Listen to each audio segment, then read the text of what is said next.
It's a blue morning show where the vibes are flowing, so fresh, so dope. Everything's about Chelsea, feel like pride. We repping our team, standing side by side. We don't lose, we carry that blue.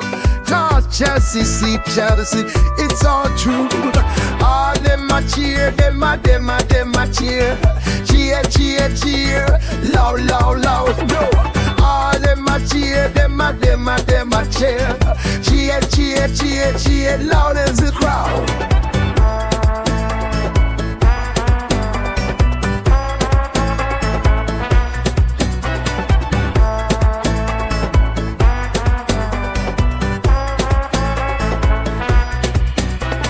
In the stands we jump and sway, feel the beat. Got that rhythm in our hearts, can't take defeat. Every match we rise, watch the game unfold. Blue blood running deep, our story told.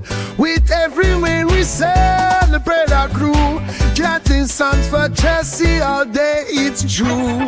All them a cheer, them a cheer. Cheer, cheer, cheer, loud, loud, loud, no one. All them a cheer, them a cheer. Cheer, cheer, cheer, cheer, loud as the crowd. So the banners fly high under the sun.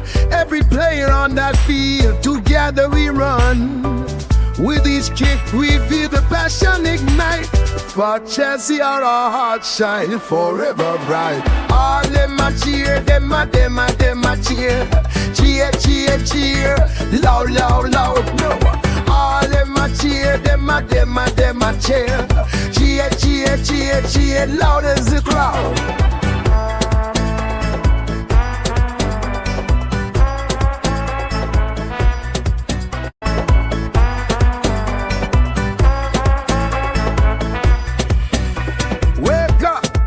It's a blue morning show where the vibes are flowing, so fresh, so dope. Everything's about Chelsea, feel like pride. We repping our team, standing side by side. We don't lose, we carry that blue. Talk Chelsea, see Chelsea, it's all true. All them a cheer, them a cheer. Cheer, cheer, cheer, loud, loud, loud, no. All them a cheer, them a cheer. Cheer, cheer, cheer, cheer, loud as the crowd.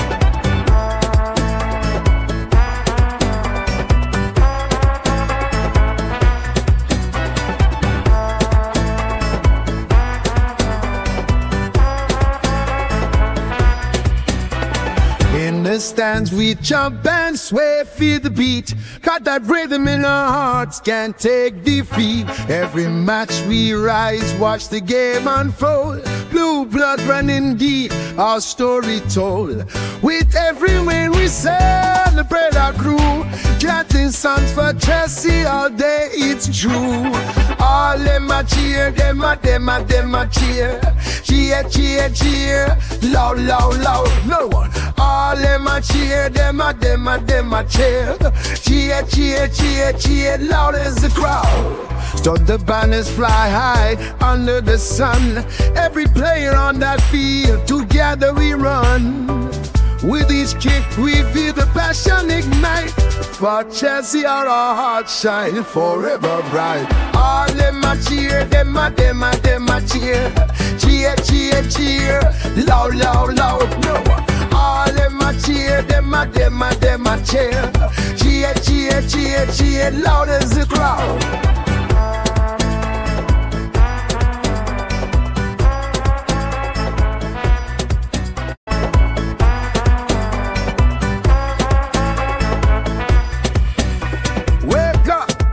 It's a blue morning show where the vibes are flowing, so fresh, so dope. Everything's about Chelsea, feel like pride. We repping our team, standing side by side. We don't lose, we carry that blue. Talk Chelsea, see Chelsea, it's all true. All them a cheer, them a cheer. Cheer, cheer, cheer, loud, loud, loud, no. All them a cheer, them a cheer. Cheer, cheer, cheer, cheer, loud as the crowd.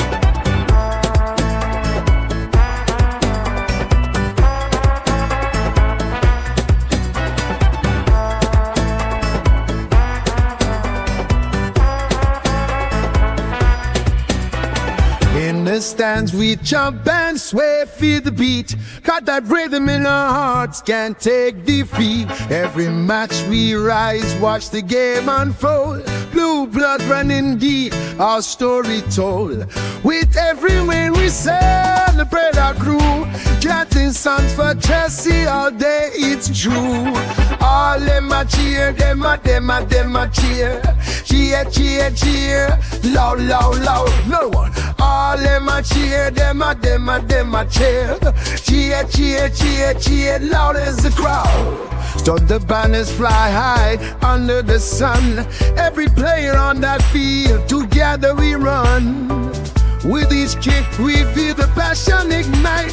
For Chelsea our hearts shine forever bright. All them a cheer, them a cheer. Cheer, cheer, cheer, loud, loud, loud, no one. All them a cheer, them a cheer. Cheer, cheer, cheer, cheer, loud as the crowd.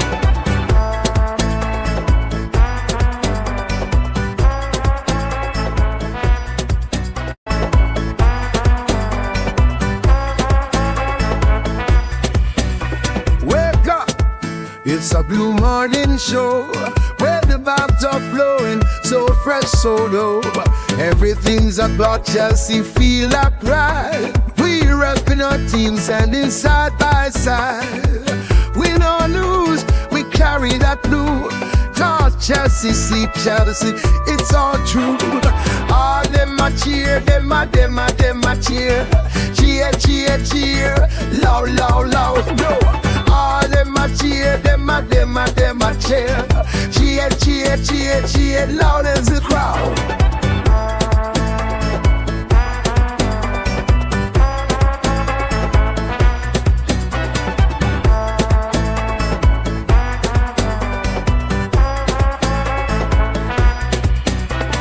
In the stands we jump and sway, feel the beat. Got that rhythm in our hearts, can't take defeat. Every match we rise, watch the game unfold. Blue blood running deep, our story told. With every win we celebrate our crew. Chanting songs for Chelsea all day, it's true. All them a cheer, them a cheer. Cheer, cheer, cheer, loud, loud, loud, no one. All them a cheer, them a cheer. Cheer, cheer, cheer, cheer, loud as the crowd. Stop the banners fly high under the sun. Every player on that field, together we run. With each kick we feel the passion ignite. For Chelsea our hearts shine forever bright. All them a cheer, them a cheer. Cheer, cheer, cheer, loud, loud, loud, no one. All them a cheer, them a cheer. Cheer, cheer, cheer, cheer, loud as the crowd.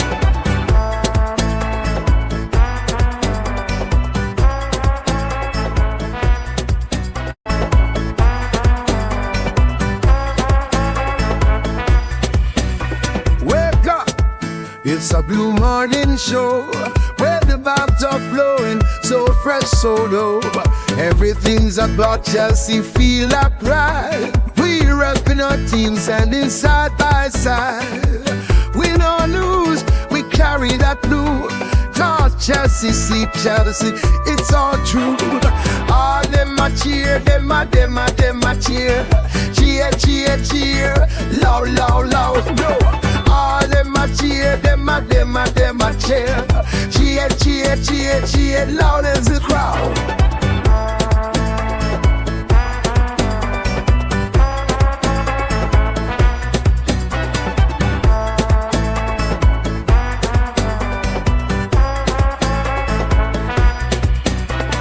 In the stands we jump and sway, feel the beat. Got that rhythm in our hearts, can't take defeat. Every match we rise, watch the game unfold. Blue blood running deep, our story told.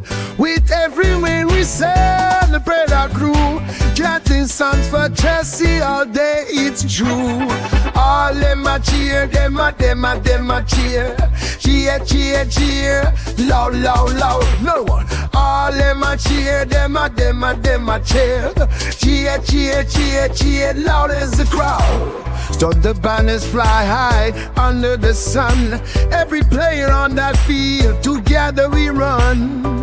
With each kick we feel the passion ignite. For Chelsea our hearts shine forever bright. All them a cheer, them a cheer.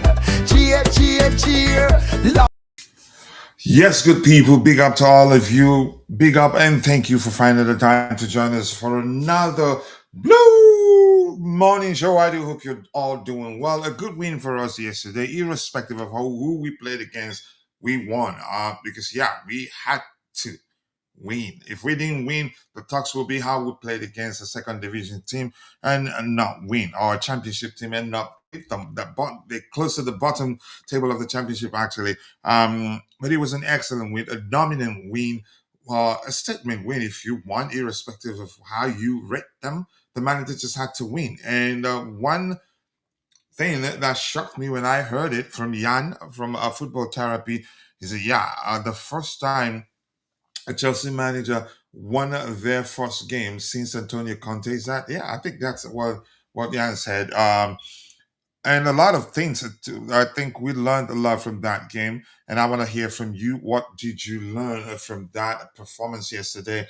And this will also be, as usual, a mashup of Chelsea news and also the match review exercise, where we'll look at individual performances and the panelists. If I'm lucky to get any of the panelists join me here today, we'll talk about their observations from the game, what they've learned. Let's see. I'm gonna catch up. Let's see. Say hello to those of you in the chat as usual. We have yep. It was a good win. I didn't expect it to be them to play that well yesterday. I thought they were going to have issues navigating a very, in all honesty, a very good Algerian side, given the fact that they had issues in the camp, non-paid bonuses and all that. Welcome. What else do we have here? Algeria, no shot on target. Yeah. But we're here to talk about Chelsea. Big up to you too. I'm happy that Chelsea won against Charlton 5-1. We smashed them up to Chelsea. Come on, you Blues. Keep the blue flag flying high. And I thought the manager was going to start the game with a lot of the big guns, or you could say first team, or starting our best 11 players. But he did otherwise with a mix. Yeah, Moses Caicedo, of course, had to play because of what Bobby pointed out. He had to play. Because since Reece James, I think, Reece James will not be playing. Was that the argument? But no, because Moses Caicedo, will not play on this game because he's suspended, which means he'd play, which will in turn lead to Reece James not playing and Caicedo playing. And you could argue that led to us having a very balanced midfield that did really well against the Charlton Athletic side. We hadn't lost. That had lost just 3 games at home in 50 matches or something to that effect. Correct me if I got that wrong. Fact check is important, so I don't just gaslight people not intentionally. Nigeria won, Algeria lost. That was an embarrassment for Algeria. Mahrez is the only good player in the national team. The rest of them are bang average. That's just you being bitter. They're a good side. Nigeria had a more, you could say, a better tactical setup and they pressed the life out of them. But I'm just going to leave it. We're here to talk about Chelsea Football Club. Keep it in line. Let's hear your observations from the game yesterday. A good start to life as Chelsea manager for Liam Rosenior, and I'm happy for him. I actually love this welcome. It's a Blue Morning Show. Yeah, that's a song. It's a custom song for the show. Yeah, for the Blue Morning Show. All right, let's see. What else do we have? Mod Minor having a conversation too. All right, Giza, just trying to keep the blue flag flying high. In it.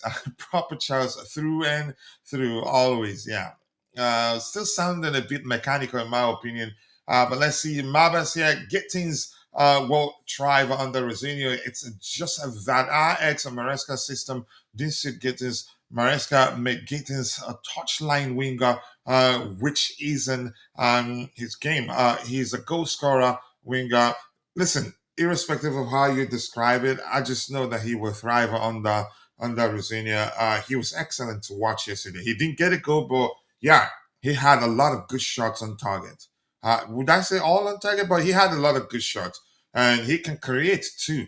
Can put in good crosses into the box, or can put in good balls into the box. And one thing I like about his deliveries into the box is he puts pace in them. So when the ball gets to you, if you time it perfectly, you don't need a lot. All you need is just to direct the ball to the direction you want it to go. You don't need to fling your head like swing your head or fling it like a baseball bat to you can say to get it to move quick to the direction you want it to go. You just need to direct it because he puts pace in them. I think even Ganacho does that when it's not on the carpet. Let's see. Dan is in the house. I appreciate you, Dan. Kachila up the chest was a good win. First was boring till end when had to score the banger. Chelsea back now. No, you can't say Chelsea back. Even with here's the thing. I'm not. I don't. I understand where we are with the project. We're getting there gradually. And remember, when I say this, we will be contending for the title next season. Remember, I say this. I don't say it lightly, and I'm serious about it because I understand how we've matured, how far we've come. I know we still lack, but this team we have actually do have a very good squad.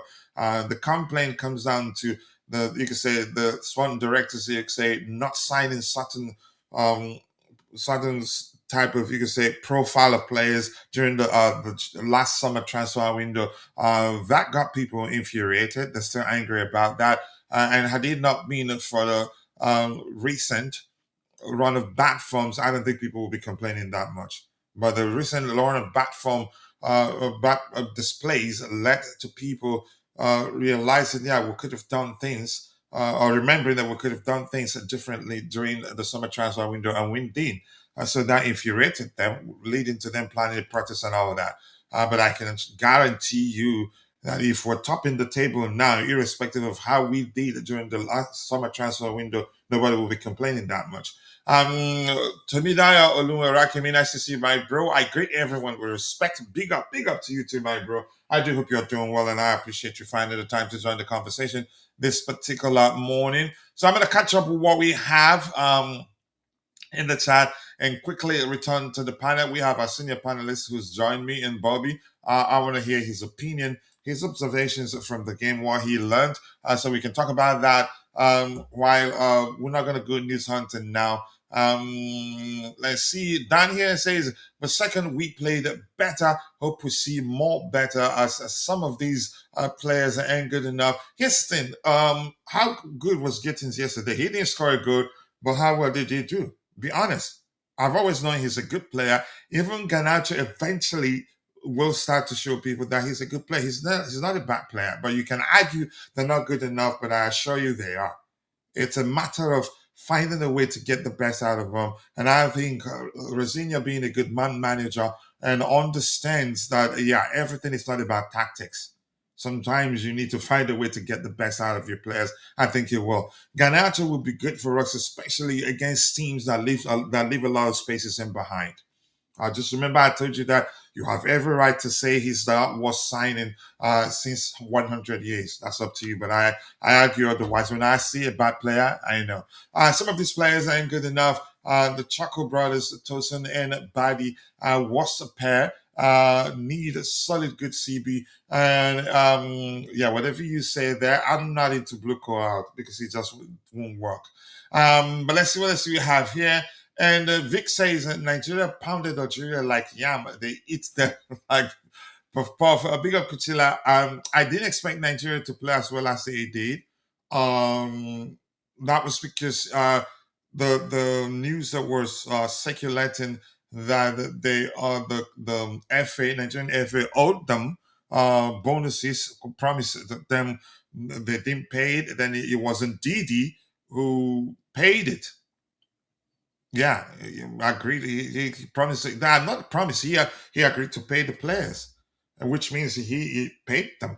And that's some leadership qualities from him. I think Mikel at some point did the same thing, but that's actually embarrassing. Really, they're there playing their hearts out, giving their best. Look how far they've come in the competition. Didn't lose any game. People were saying because they were meeting much easier teams, but they've proven against Algeria that yeah, they're a good side, and I haven't seen a Nigerian team play this good for years. In all honesty, I'm not the only one saying this, irrespective of what happens in their next game. But boy, honestly, they've been good. Um, Give me 1 second here. I'll come back. So what I have to say is that I'm just happy. Algeria looked bad, and it was down to the fact that Nigeria was just that good. Um, but let's see. Keep dropping the likes on the stream, people. The likes do go a long way. I appreciate you all finding time to join the conversation. I am only here to do what? Let's hear you. Chalaba is also Sierra Leonean. He was born there. Liam Rosenior is also Sierra Leonean descent of Sierra Leonean descent from his dad, Leroy Rosenior, that worked for Sky Sports, didn't he? Kachila, I clip. So if we don't win the league next season, I say we will be contending. Yeah. Next season, will you still back Bruco? Yeah. Yeah, you can't say if we don't win the league, that's reason enough not to back them. And directors, and in reality, coach, we're not tied to contenders. We went with this kid. Next season, we will be tied to contenders. If you want to bet, hit me up privately and we'll do that. Yeah. We'll be tied to contenders and you will be till the end, actually. Big up to you too. We have generational talent in our hands, which is sensible. We have a lot of good players, actually. Same energy. The same thing I said when we had Pochettino. I'm keeping the same energy. So if things like there are some stuff you see if we're being honest to yourself, it's down to the manager. Not you can say not doing things right. I don't beat I don't beat about the bush when it comes to that. I like to keep you could say be as objective as possible. Of course, I'm not possible. I'm not perfect, so to speak. Sometimes, subconsciously, one can be biased. Yeah, because we're humans. I'm not perfect. Give me a second here. Let me fix something here. All right, this guy here, I need it. Give me 1 second. I'll come back to you. And I think I'll stop reading right now. Just a lot of comments, too many of them actually. But I want to say hello to my bro, Tebe. Ooh, big up to you, Tebe. Thank you for joining. And the East is here in Chelsea, Michi. Boy. Michi, thank you for joining me. So I'm going to go to Bobby now to hear from him. Bobby, let's hear your observations from the game, any concerns and the positives from you. Let's hear you, Bobby.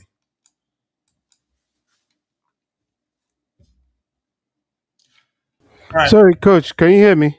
Yeah, go ahead. Um, oh, just sorry, I just wanna. Yeah, look. Um, I watched the game, of course, and I don't think there's that much we can conclude from this game. Sorry, I was sending somebody a text who was phoning me. I don't think there's that much we can conclude from this game. Other than the fact that yes, he has his ideas. That's Rosinia. He's implementing his ideas. Uh, Perhaps Charlton, being such an inferior team, was the best team for him to use to exercise his players. I hate having to say I told you so, but I did say he wasn't going to use a lot of those somewhat first teamers that you guys were saying he was going to use, and rightly so, because he knows he needs to keep them fresh. He has been listening to their medical records, and there's much to still learn by him about the squad he has. Look, I'll start with the positives. Positives, Jarell Hato. I have to mention him. I think the Jarell Hato in the past two, maybe even three games now, has shown a deficiency in uh, in Enzo Maresca. I don't know what that is. He seems to have a little bit of the Frank Lampard about him, in that if a player does something that he doesn't like, he never forgives that player.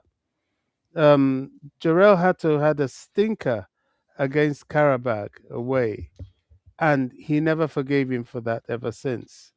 I think that was wrong. I think he's a 19-year-old kid that needed time and nurturing.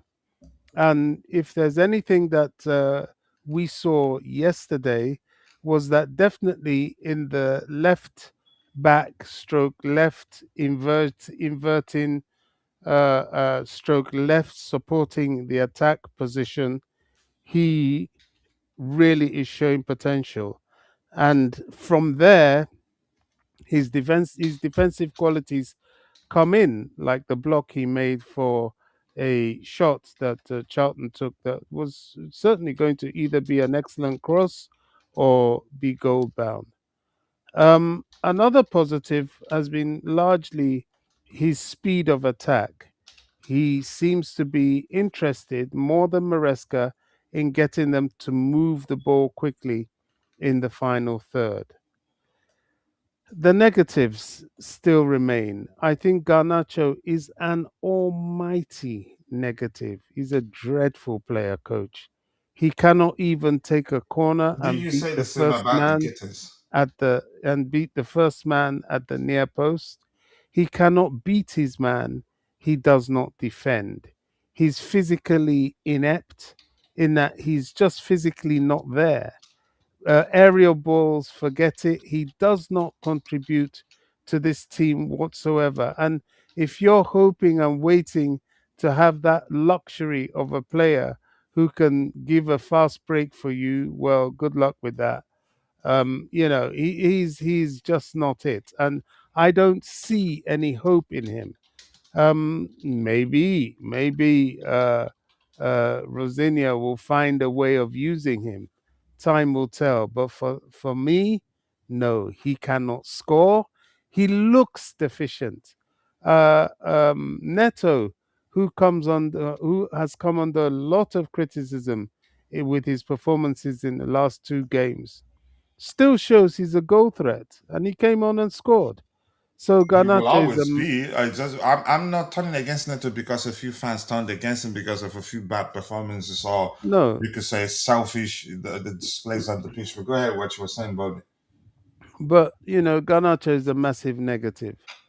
Gittins, But Bobby, always give us that disclaimer in your opinion. yeah, in my opinion, whatever opinion, the optics justify the statement. Gittins, well, I'm still not impressed. Is there hope? Maybe there's some hope for Gittins with time. I don't know, but this was his level, playing Charlton, and he still, didn't really do it. Okay, a shot on goal. Okay, one or two step overs, but the difference between him and Esteval that came on was night and day, night and day. And he's a little bit older than Esteval. So for me, if I'm generous, I'll say the jury's still out on Gittins. The jury is closed up shop, gone home, and are having lunch with their families as far as uh, um, Garnacho is concerned. And the strikers, well, I think with time, he needs time to get his system in place. And I don't know, maybe another striker, certainly left attacking striker. Another deep concern I have is the way he wants to use the goalkeepers. I think that is nonsensical. I think in the Premier League, they're going to set traps for you, and you bring your goalkeepers out of the goal so far, they will be lobbing him and scoring goals for fun. I still remember the goal by Charlie Adams against Thibaut Courtois. Thibaut Courtois, at Stamford Bridge. He scored him from halfway line. Why? Because Thibaut wandered too far out from his goal. I don't like that tactic. Yes, I know he wants to support the attack, but you see, this in the Premier League in particular, you're studied, they rehearse against you, and I just think that's foolishness. But we'll wait and see. You know, he's shown he's prepared to be flexible. What I do like, the biggest positive I take away from him is as an Englishman, he understands the culture of our game. He understands that physicality and winning the physical fight is a massive part of success in the English game. A lot of our fans don't understand that. They think, oh, if you're little and you look a bit good on videos, or you play well in France or Germany or wherever, you can come to the Premier League and get away with it. It's not happening. You have to have that physical capability that gives you the right to win the fight to play. And that ex Chelsea academy boy that scored for Charlton showed us he was a nuisance all game. Big ball up in the air, 2 meters tall, and everybody's scrambling. You've got to mitigate that. And he's aware of that. That's why he played Tosin and Badiashile in his centre back pairing. Tosin didn't really do too badly, if you ask me, to be honest. He took his goal well, and he understood the need for his physicality in defense. Is there hope after this game? Well, this was a bit of an exercise for him against Charlton. He will have his baptism of fire against Arsenal on Wednesday, and then we can really start to see how quickly he's grasped his knowledge of these players, and how quickly and how effective his new system is going to be.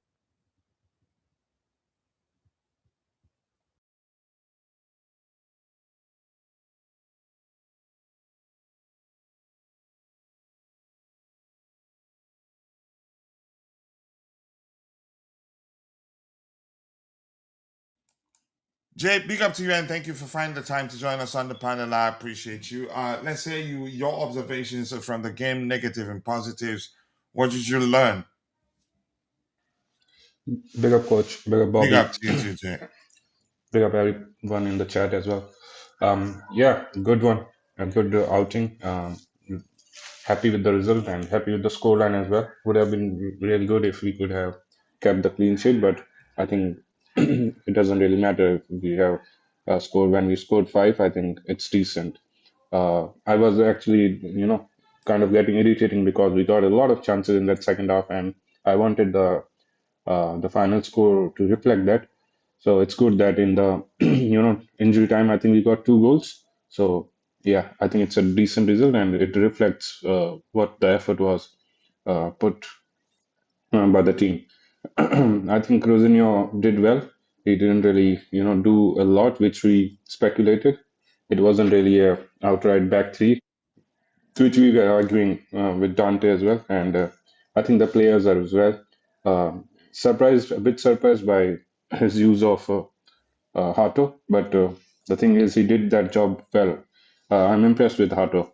His performances have been really good lately, and well, what a surprise! He's getting opportunities and he's showing us what is capable of. And that is, one thing we will remember Maresca for not giving some of these guys opportunities. Uh, and yeah, I think the blame has to be on him for this one because there were a lot of fans who were really criticizing Hato, and we were talking like this is not fair. We need at least few more performance to judge him because he was decent against Liverpool as well. If people remember, so whenever he got a few chances, it was not like he under Maresca he was outright poor. He had a mixture of those performances. That Quarabag match was something really bad, which I fault Tosin also for it because it was a partnership in which they were working and they couldn't really help each other. So that one is on Maresca, and I think as we discussed at last in the last stream that Hato will be one of those winners. that will come out under this Rosenior system and his game. So yeah, pretty happy. I think the scoreline was really good. We still have a few negatives. That is the low block thing. I think Rosenior will obviously take time, and it's only normal for him to take time and work out these aspects of the game. We have been struggling with low blocks whenever teams sit back, and my God, Charlton had one hell of a low block in that starting 40 minutes. So, but that is understandable as well due to the gap between the two teams. I think it was expected. They wanted to really conserve it. But I think, yeah, it was a matter of when we scored that first goal, and then they had to come out and open the gates. And yeah, I think that was what happened. We scored a few goals, and they were quite open. They had no intensity as well. They were drained out, and then we obviously had the luxury of bringing out superstars from the bench who really showed why they are playing for the first 11 in the important matches, why they are ahead of the others.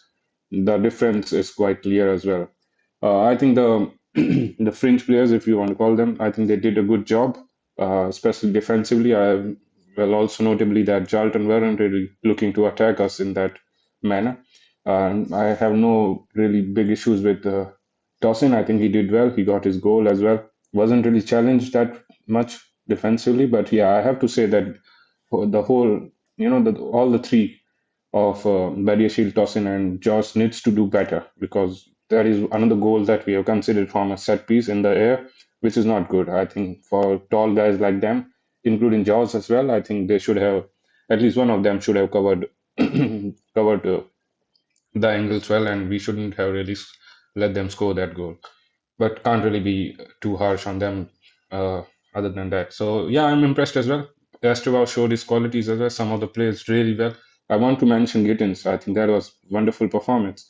I'm really impressed. His dribbling is good. His motivation was really good. He wanted to go forward. He wanted to take on the man. He wanted to do something whenever the ball came to him. A few It looks more confidence than we've seen in the past, irrespective of whether he scored good in those other games. But he looked more confident. Yeah, Yes, you could see that the manager might have backed him, or there must be some conversation, because his confidence was looking, like he was given the freedom to go on and maybe even fail. Doesn't really matter. You need to just take on the guy, and he did that. And he was just unlucky. Quite a few balls where he put in the box, but there was no really, striker or any person at the end of it. Otherwise, he could have a few assists as well, and he had a few good shots as well. So overall, it was a good match. But I need to mention this again. Garnacho had a similar performance against Cardiff City. Now, how you translate this performance into the big against the big teams and in the bigger competition is the case, because Garnacho had, if not similar, I think something better than this against Cardiff. That was, he got like two goals as well, but he couldn't really reproduce it against the teams in the Premier League. So Gittins, I only ask for him to reproduce it now and take it against the teams that are sitting, in the higher pedestrian than Chelsea, and do you maybe think he if he cannot? can. Do you think or cannot?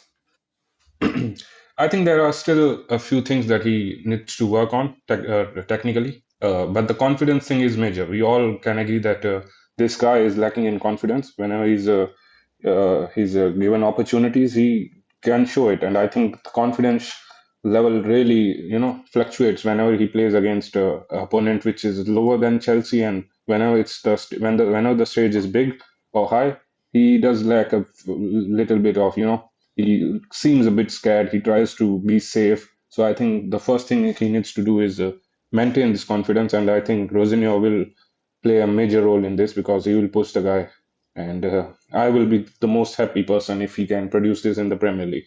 So yeah, other than that, I think it was a good performance from all. Garnacho, I have to mention as Bobby. I don't really want to jump on the bandwagon, but things have to be said. He was not good. His dribbling was really poor. He was one of those guys who was struggling while the whole team was looking decent. I think the outlet on the left was always a roadblock or something like that.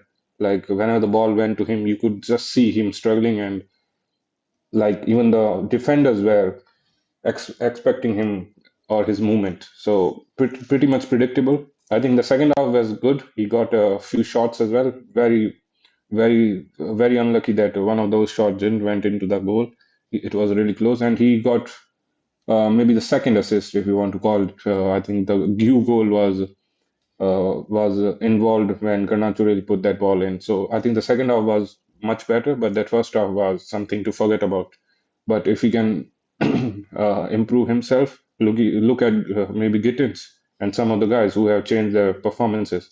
And but yeah, I can't really praise him too much because that was not a performance where you should be really pushing or praising him. All right. More likes, people. Keep dropping the likes on the stream. The likes do go a long way. For me, one of the things I liked is I get it. Hato had a very, very good game, but more importantly, he proved he's capable of operating like Kukurea, which means we're not gonna if Kukurea becomes an integral part of the manager's approach in his absence, we're not gonna be worried that much. If anything, he can actually fulfill it much better because I still do believe, not even I think it's out there. He's a much more technically gifted player than Kukurea. Kukurea for me more experienced, and that's important. And it's unique in his approach. In his approach that comes across as erratic, but at the same time effective. He's capable of unsettling even the best players in world football. So I'm gonna catch up with what we have in the chat. What I'm looking for comments about your observations from the game. If you say anything and it's not it's not with regards to what you observed from the game, I'm gonna skip it, but I'm gonna say hello to a lot of people there. Yeah, when but Tobago, nice to see you, Tobago. I do hope you're doing well. Big up, Ty. Nice to see you. I do hope you're doing well. Up big. That's the correct way to say it. You know what to do. And Chelsea Mitchell. Nice to see you, Mitchell. Thank you for joining East, like we do say. What else do you have here? Anybody here that I haven't said hello to? Okay. Uh, all right, Bobby. Since this question was posted to you, I'm just gonna let you answer it if you have time. But I don't know. He just wants to hear you talk about Garnacho. I How did he do yesterday? Yeah, he was asking you how was his Well, performance. I I told you how he did, but you were ghosting me because you didn't want to hear what I was No, I saying. didn't push you. I let you speak. I just you talked, and But I told you I still believe he's a good player. I still believe he will be good for us against teams that leave tons of spaces in behind. He's capable yeah, of exploiting that with his pace and can put in good crosses in the box. He's and not the now best dribbler, but I don't agree that he's a bad player. But you go ahead with what you're saying, and it's my how opinion. often is that going to happen, Coach? I don't know how many games has he Physically, played in total. physically, he's not Remember, this kid efficient. didn't have full preseason with us. Did he even have any? No. Did Esteval? I You mean, have you cannot to. compare both. Well, coach, physically the guy is not it at all.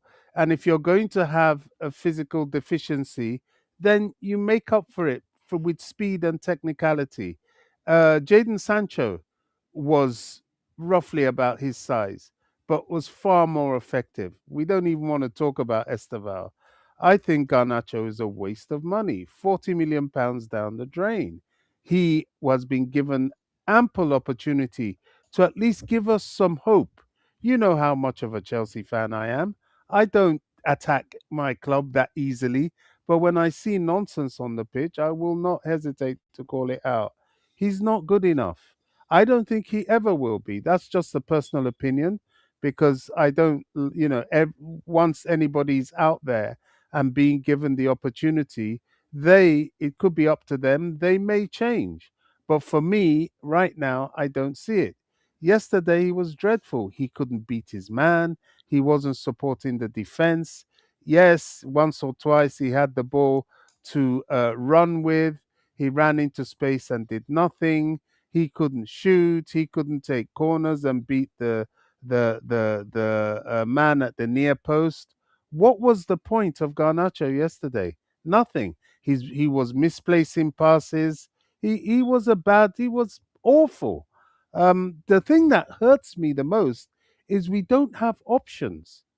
So in his position, So we keep persisting with this guy that everybody knows, even Rosinia, I'm sure, knows, is not going to cut the gravy.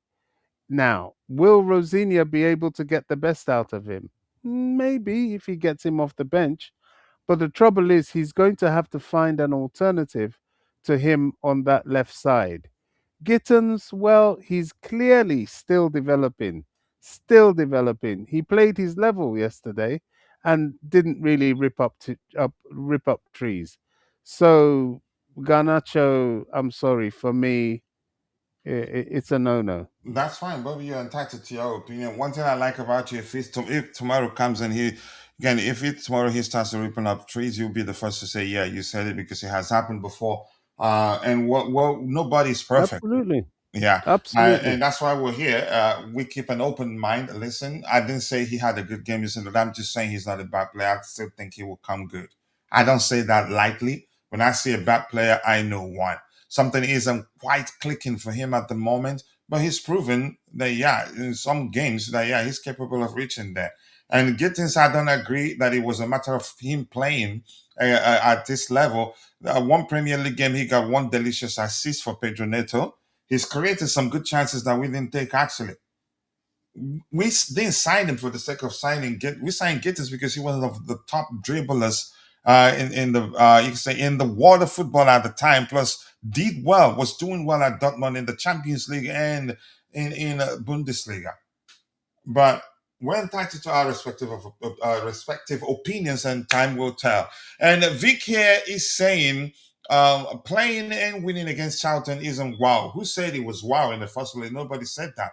But the truth remains, even at that, if we lose to them, had we lost that game, the argument right now would be, yeah, we played against Charlton, a championship side that's, you could say, it'd be accurate to say if they lose a few games more, they'd be battling relegation. Then it'd be we couldn't beat them. So if we beat them, if anybody says, "Wow," you have no right to argue against them because you have to still beat them. We've seen upsets. The whole that's lost yesterday to what team? How'd you pronounce that team? Is it Wickleton or what? I can't even remember. Macclesfield. Yeah, they lost to them. So don't blame anybody for if they go, wow, we beat them 5-1. We beat them the way we should beat them. The way you can say on paper, people expect us to beat them. So yeah, kudos to the players and the manager.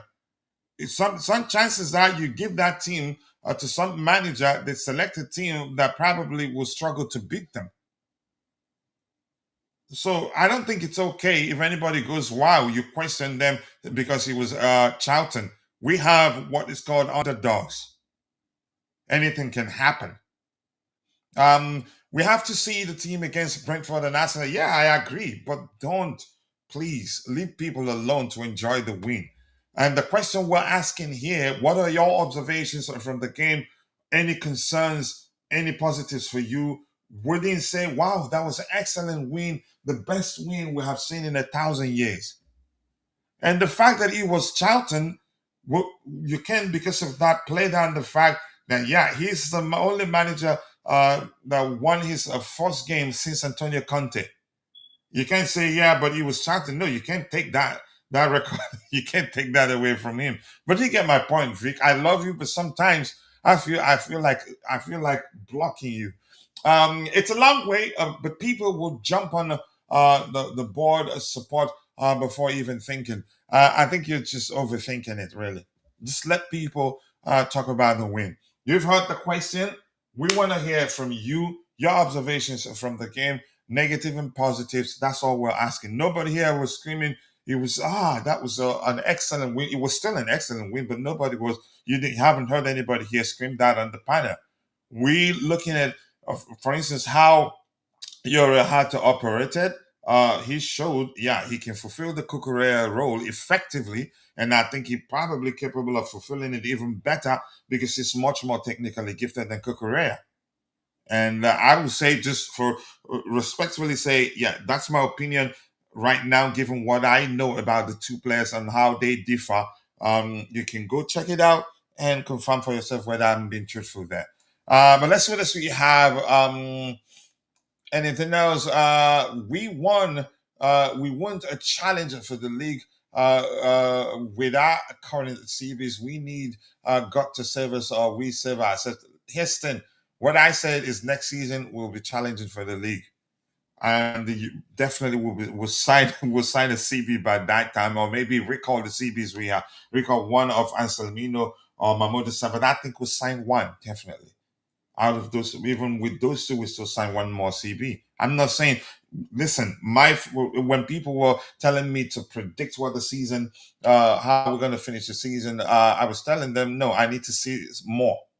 And when I saw how we did in the transfer market, not really bad, but yeah, I paid attention to how we played a few games, and I said no, we're not gonna. Even when we were second, said no, we're not this season. Next season definitely. And if we're done, I would do a giveaway as a way of saying yeah, I was wrong.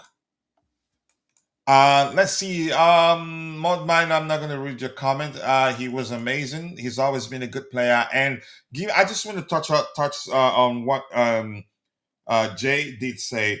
To some extent, I'm not gonna blame Maresca. The kid had a very, very confidence, you could say, confidence killing performance against Karabag away. And such performance, Maresca, I wouldn't say he didn't trust him, but probably sensed that the kid needed time, and he gave him a minutes in a cup game, which I've always thought that was going to be the case. That he'd give him minutes again, but it'd have to be in a cup game, and that was exactly what happened. Um, No, coach, I'm no. coming. Let me drop. Then you can count. You can present your counter opinion if you don't think that was the case. After that Karabakh game, I think he started one cup game after that, and I've always thought that was going to be the case because yeah, what happened against Karabakh was some, you could say that performance was awful. Not down to him being a bad player. You can blame Tosin all you want, but there are other things that happened on the day that showed. Yeah, you could say he played better in the second half, but he did struggle a lot. For me, if I were the manager too, it take time for me to bring him back into the fold again, which I think Maresca did. It's not. I don't think it was a matter of him not trusting him.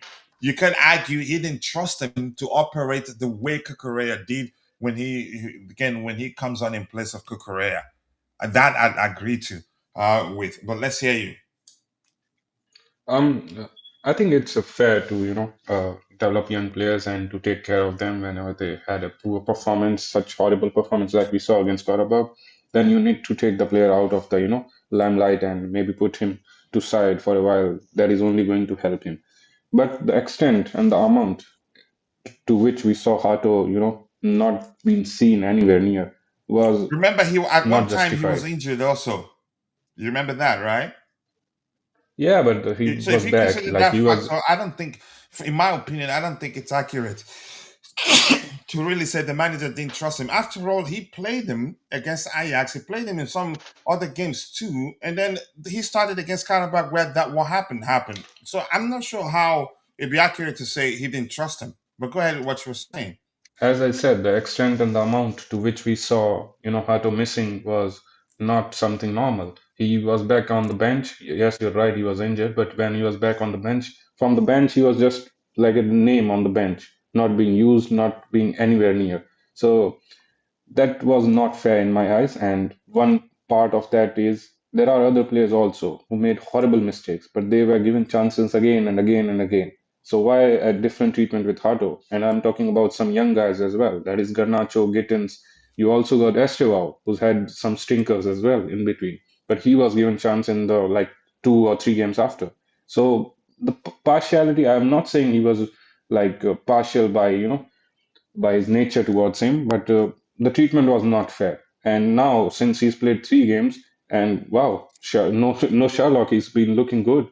So it's about giving players time, pushing them. There is a thin line between, when a player gets a bad performance, there's a thin line when you really put him out of the limelight. But there is also the thing about playing him and building the confidence back, because by just keeping him outside for a long time, you're actually killing the confidence more and more. So Bobby, do that's you agree? I want somebody to say they don't agree with Jay. Bobby probably say I agree with Jay, but Bobby, do you agree? Let's hear you. All right, I'm gonna keep Sorry, reading. Jay, what was that? What was your just conclude because I had some distraction here. we were talking about Hato and the treatment of Maresca. Ah, For right. Hato, yeah, Yeah, Yeah, I mean, Bobby yeah, already agrees. I heard what coach was saying that he felt that Maresca felt that Hato needed time. Yes, that's true. After Karabag and probably before Karabag, he did need time, but I think he was too emotional about it. There were opportunities to play Hato correctly, or bring him off the bench or do something, and he refused to use them.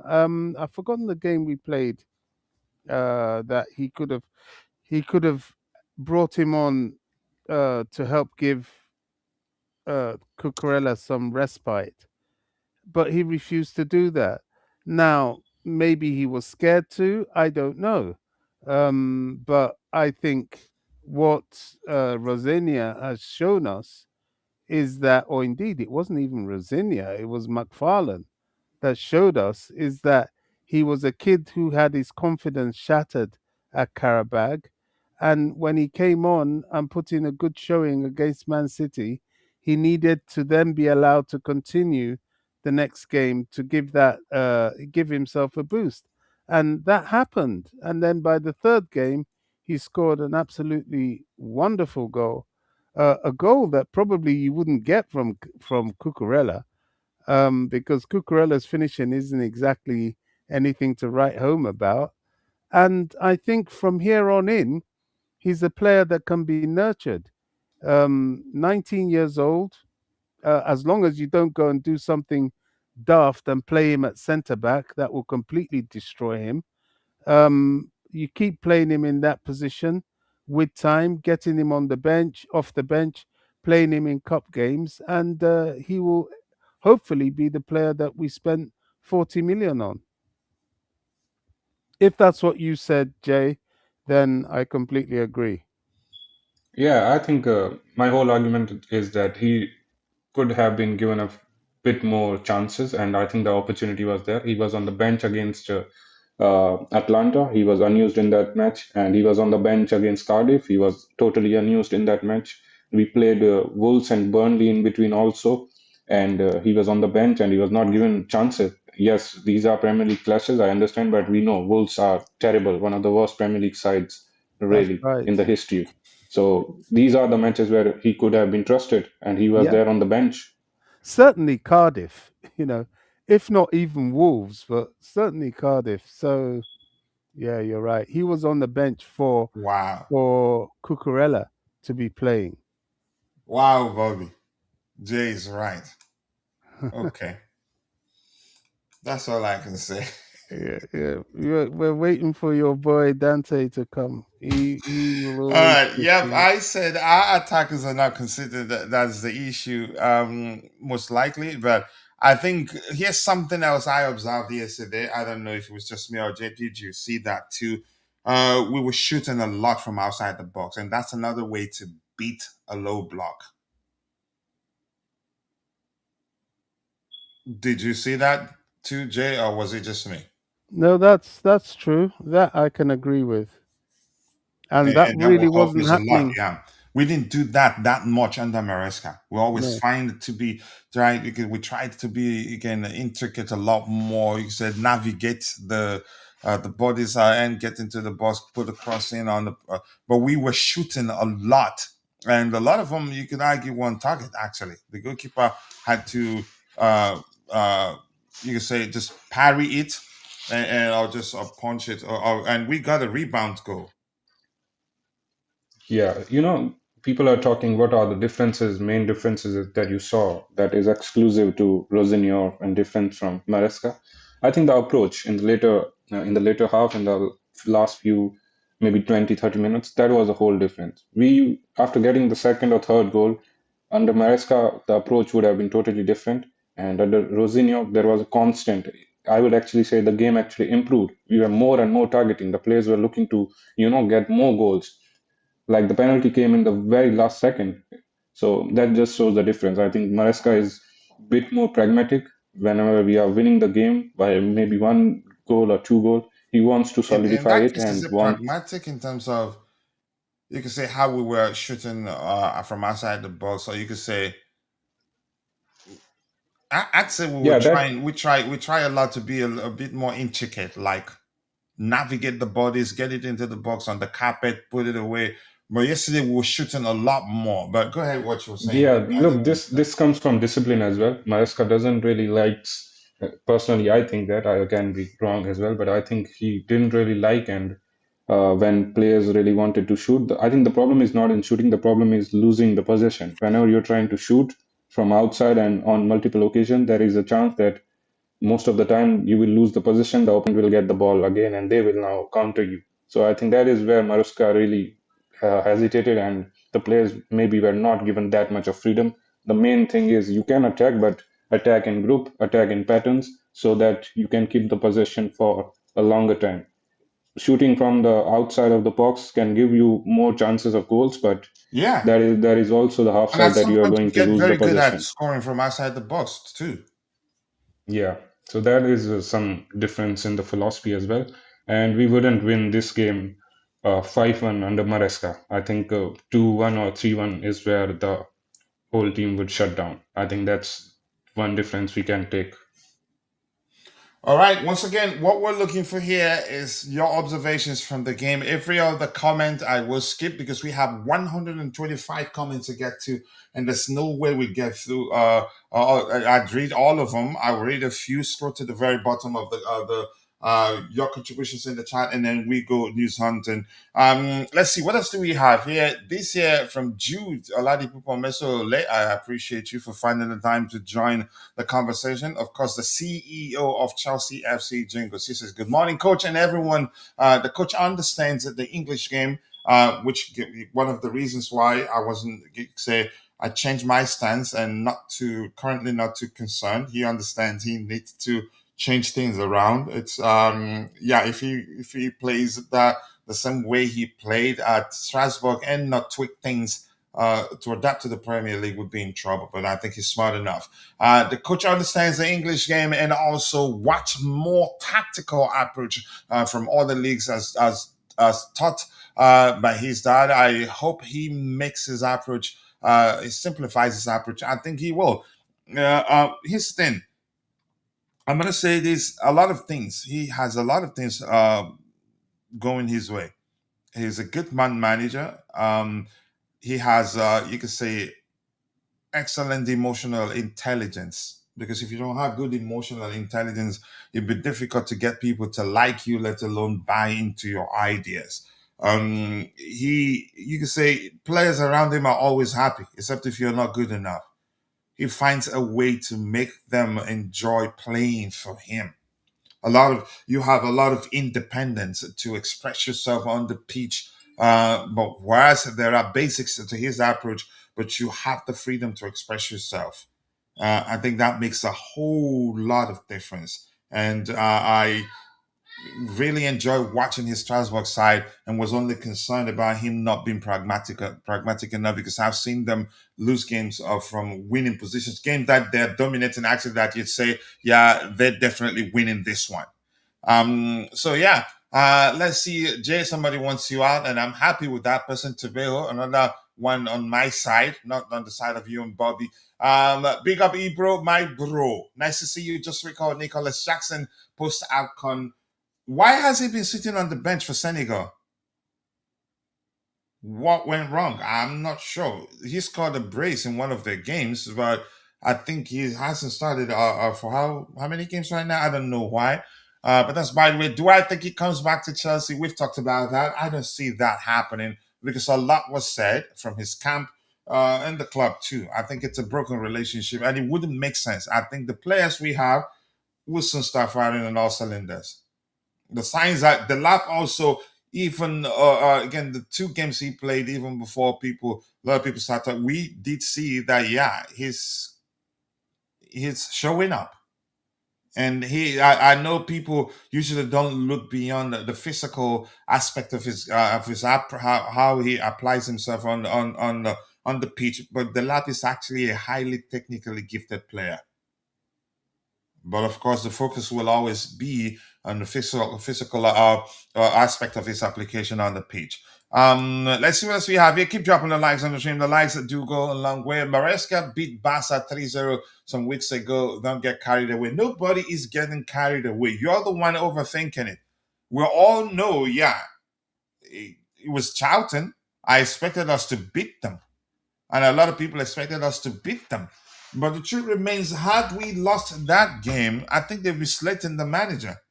The talks will be how he couldn't beat a championship side that a struggling championship side. So the fact that we won, give him credit, irrespective. Right? And actually, we weren't talking about, we're not hyping the game. We're here to talk about observations from the game because, yeah, that's the first official game that he oversaw. Why are you doing this, Vic? I'm Yeah, people need to chill out. The scoreline is 5-1. We have to give a little bit of time to the match. It's not like Exactly. 1-0 So we're and not talking have to be about chill out. we're not seeing it as if we beat Barcelona or PSG. No, we're not. We're just trying to the conversation is what did we learn from the game? But it's still a win because in football, anything can happen. Don't tell me they're not capable of beating us. They can. Have you not seen the game? Such games where the best team will have 10,000 chances and not be able to put away one, and then the weaker team gets a single chance and scores and overperform their XG in the game. It happens. I haven't looked at the numbers from the Crystal Palace game, but I can say off the bat they probably had a lot more finished the game with a lot more XG and still didn't beat the team they played against.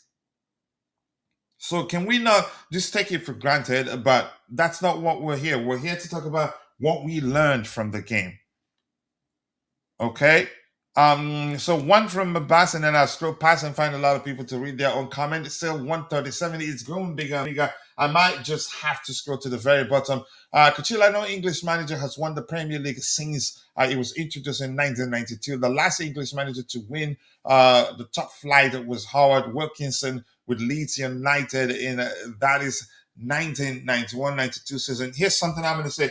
I am not superstitious. If you're superstitious, then yeah, maybe you'd be concerned. But yeah, that's the first for everything. Records are meant to be broken. I'm not concerned, really.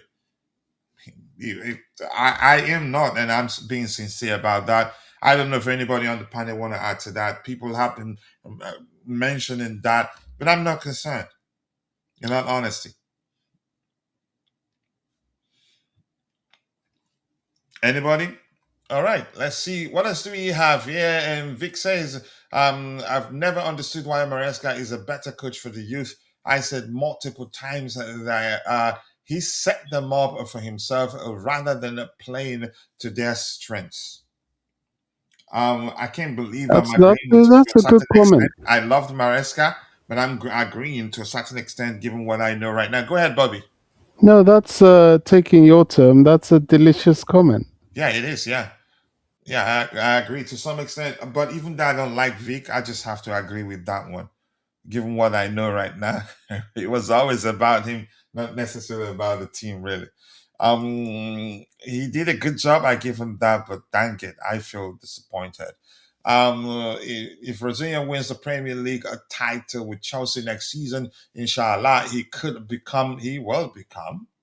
I don't see. Yeah, he will become. Not could. Won't become the first English manager to win the Premier League title for a long while. People think, yeah, we don't think so. Vic, just go away. Leave me alone. We, we know he's gonna move on. Let's see. I want to scroll to the very bottom. Just too many comments. I apologize. And if I see anybody that I haven't said hello to, I will stop and say hello to you. Um,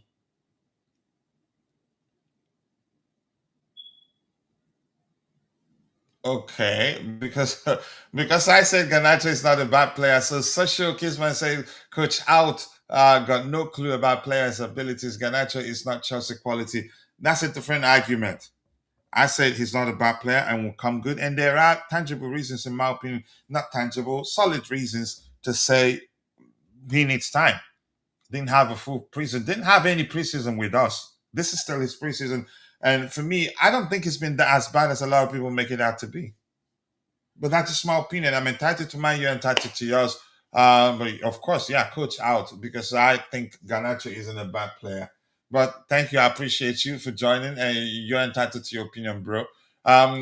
Chelsea played well yesterday, but still not happy with us giving away corner kicks and goals. I mean, you're not playing against poles. You're playing against humans. Man City that beat the other team, what did they beat them? How many goals? It was 10-1, right? It was 10-1. It ended 10-1. So how was the team Yes, able it to did. get one? So you're playing against professionals too. Whether I get it in certain divisions, you still have people that are still in school that have other jobs that are you can say strictly focused on professional football. But the fact remains they're not pros. You could say your confidence alone could lead to them getting the chance and they will take it. Man City beat a team 10-1. When you hear the result, you'll be asking, how did that one happen? If you're being truthful to yourself. So yeah, we consider corners and a goal. It happens really. And Jorgensen, an excellent save actually, but was unlucky. Maybe I don't know. I just don't want to start judging him because he did really well by stopping it in the first place and then considered it from the rebound. From a player that Chelsea let go, the argument why he was let go, it's another debate for another day. According to Jan said something to the effect of him being too big or too small. I don't know, but he was let go. And if he's playing for Charlton, I I don't know. I don't want to start debating why he was let go in the first place because I don't work for the club. Let's see anything else to get here. I'm gonna go past all a lot of stuff here and social Kisma. I'm not sure how to say your last name. Social. Okay, I'm not saying that. We all need to focus on strategy of the club and boardroom about quality of the players they bring to this club. This collective uh, SC are very bad on their jobs. Should all be out of this club. Here's the issue. The honest things they've been doing well. The honest thing, yeah, they've been doing well. That they even gave them a pay rise. So, but I think we should look to change things a little bit. We've come this far. We need to build on the success of last season. Still not late. We could still win three. We have the chance to win three trophies. Are we able to win the three of them? I don't know. We won two last season when nobody thought we'd be able to. I think at least one people thought we'd be able to win just one of them, but we won two. One a bigger one actually. So I don't know how we're going to finish this season. Do I think we'll win at least one trophy? Irrespective of what I think about Maresca right now, I'd say certainly had he stayed, definitely we win one. Right now, I'm not too sure. That's not to say I don't support Liam or I don't think Liam is a good manager. We could end up winning two of them or three of them. The possibility is still there. But yeah, I have to be honest here. You remember when Chelsea? Okay, I'm looking observations from the game. Otherwise, I'm gonna scroll past your comments. And yeah, and let's see. Chelsea should keep Bonanote. Wait till Lavia. Anyone who thinks that the lab will come good shall not see heaven. Jesus Christ.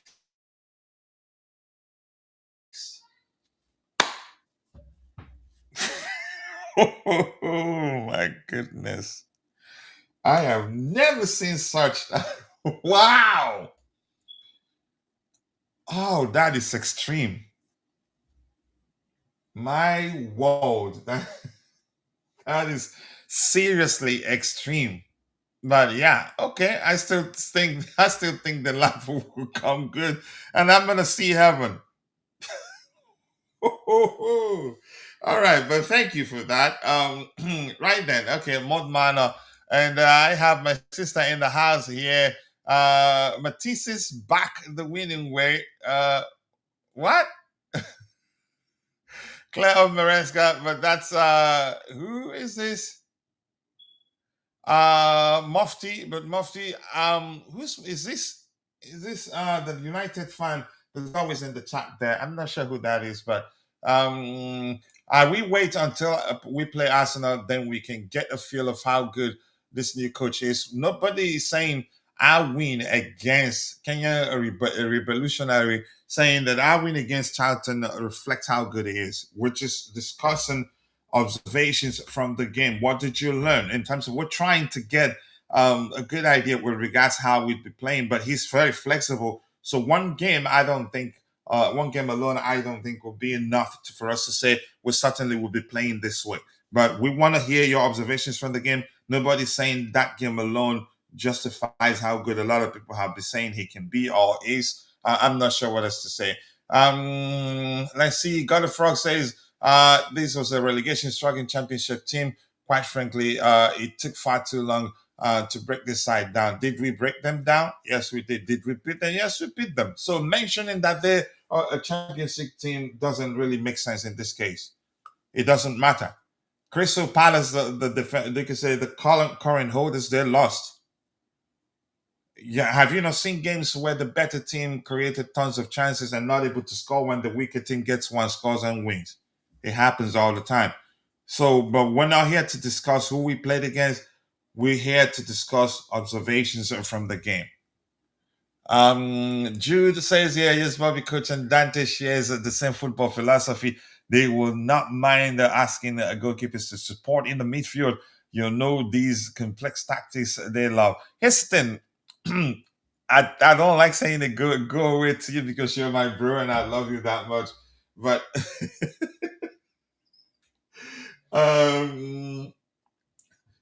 yeah, exactly. That's another.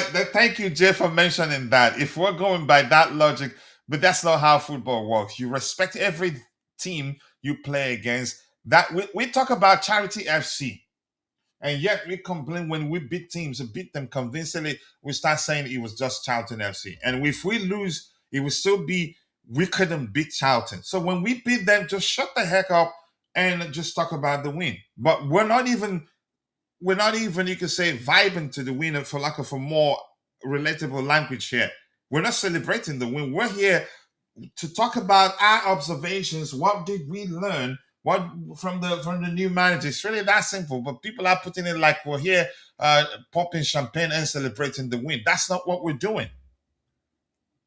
All right, I'm gonna scroll to the very bottom. There's still just too many comments there. Yeah, Arsenal up against Arsenal are winning 3-1 against Portsmouth, 2 positions below Charlton. Yeah. So listen, and that's Arsenal considered 1 already. If we're going by the logic, how many minutes into the game and they've considered 1? And when did we consider the 1 we considered? So you should learn to respect your opponent. See, but always believe that your opponent is capable of beating you. And with that mindset, you can beat any opponent. That's actually the problem. That when you talk about Charity FC, you can argue to some measure the what defines Charity FC is how we you could say see weaker oppositions or bottom table teams because we have young players that go into games with the mindset, oh, this particular team, they've lost 99 games, so they're playing us where the 100 games, we're definitely beating them. 3 points already as without you could say without going into the game with the mindset we need to play to win. Because yeah, the team you're playing against have nothing to lose. They want to win. They will give it their all. But if you once you go into the game with the mindset, after all, they lost their last 10 games, we're gonna make it 11 definitely. Then you have chances are you'd lose because you subconsciously you're telling yourself you don't even need much of an effort to beat them.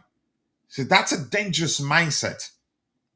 Saying it just you could say relegation battling championship side. That's the mindset. You can say partly what defines Charity FC, not taking teams seriously because of how badly they played of late. And I'm just happy God the Frogs isn't the current Chelsea manager. So we have 38 people following the show. We have 18 likes. That's about, again, half of you. But if you don't mind, if you haven't, take a second, drop a like on the stream. Also, do subscribe to the channel. And if you haven't, I appreciate you all finding the time to join the conversation this morning. In total, we have 91 people following the show, 39 on YouTube. The rest is shared between X and Facebook, where the equally Coachella doesn't know. But we need more likes. Yes, we still do beg for likes shamelessly because we're not a big account yet. But right now we are at we're getting closer and closer to 30K subscribers. We're currently at 29 and 6. Not bad. So so less, just a few 6 less of 1,000 more to get to 30K subscribers, and I think we'll get there soon. With your help, we couldn't do it without you.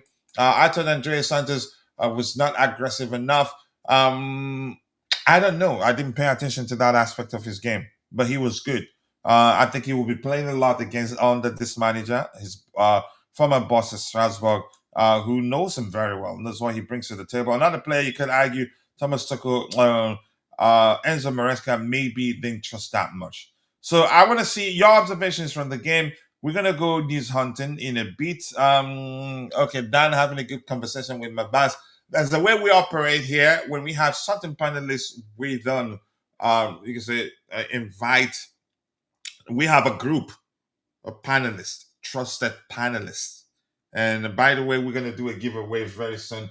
And only those that have participated on the panel since December will get to participate. So, which means Max qualifies. Who has qualifies? Banfordinho qualifies. Tony Silva qualifies. About 10 people or so qualifies. Tobago doesn't qualify by reason of I'm not going to say it, but that's by the way. Keep dropping the likes on the stream, people. The likes do go a long way. Dan is asking why DJ Saab no longer comes here. He doesn't want to come, and I don't want to talk about it. He doesn't want to. A lot of stuff happened. I think it'd be childish to start talking about it here. He left the group. And let me just simplify here, but please do not bring this up next time. I'm not going to be happy. We have a panelist group. He left it because somebody complained about him name calling in the group. We're all adults. We're all not into name calling. And somebody talked about him name calling, and he got angry and left. I even messaged him privately and said, "Do you want to come back?" I think I said something to the effect of making an exception because we've come a long way. He didn't even respond. So I'm not into bottom licking. And I think I'm done with DJ. So maybe we'll still find a way to start talking. We'll still follow each other on X, but I don't like it. And when somebody feels like certain individuals should start coming to joining on the panel, that he's had a lot of people tell him that they will stop coming to the channel, coming to Chelsea Perspective because of certain individuals come there. Is that okay? No. We keep open mind. We don't run an echo chamber. We try to look at the information out there and try to come to a sensible conclusion.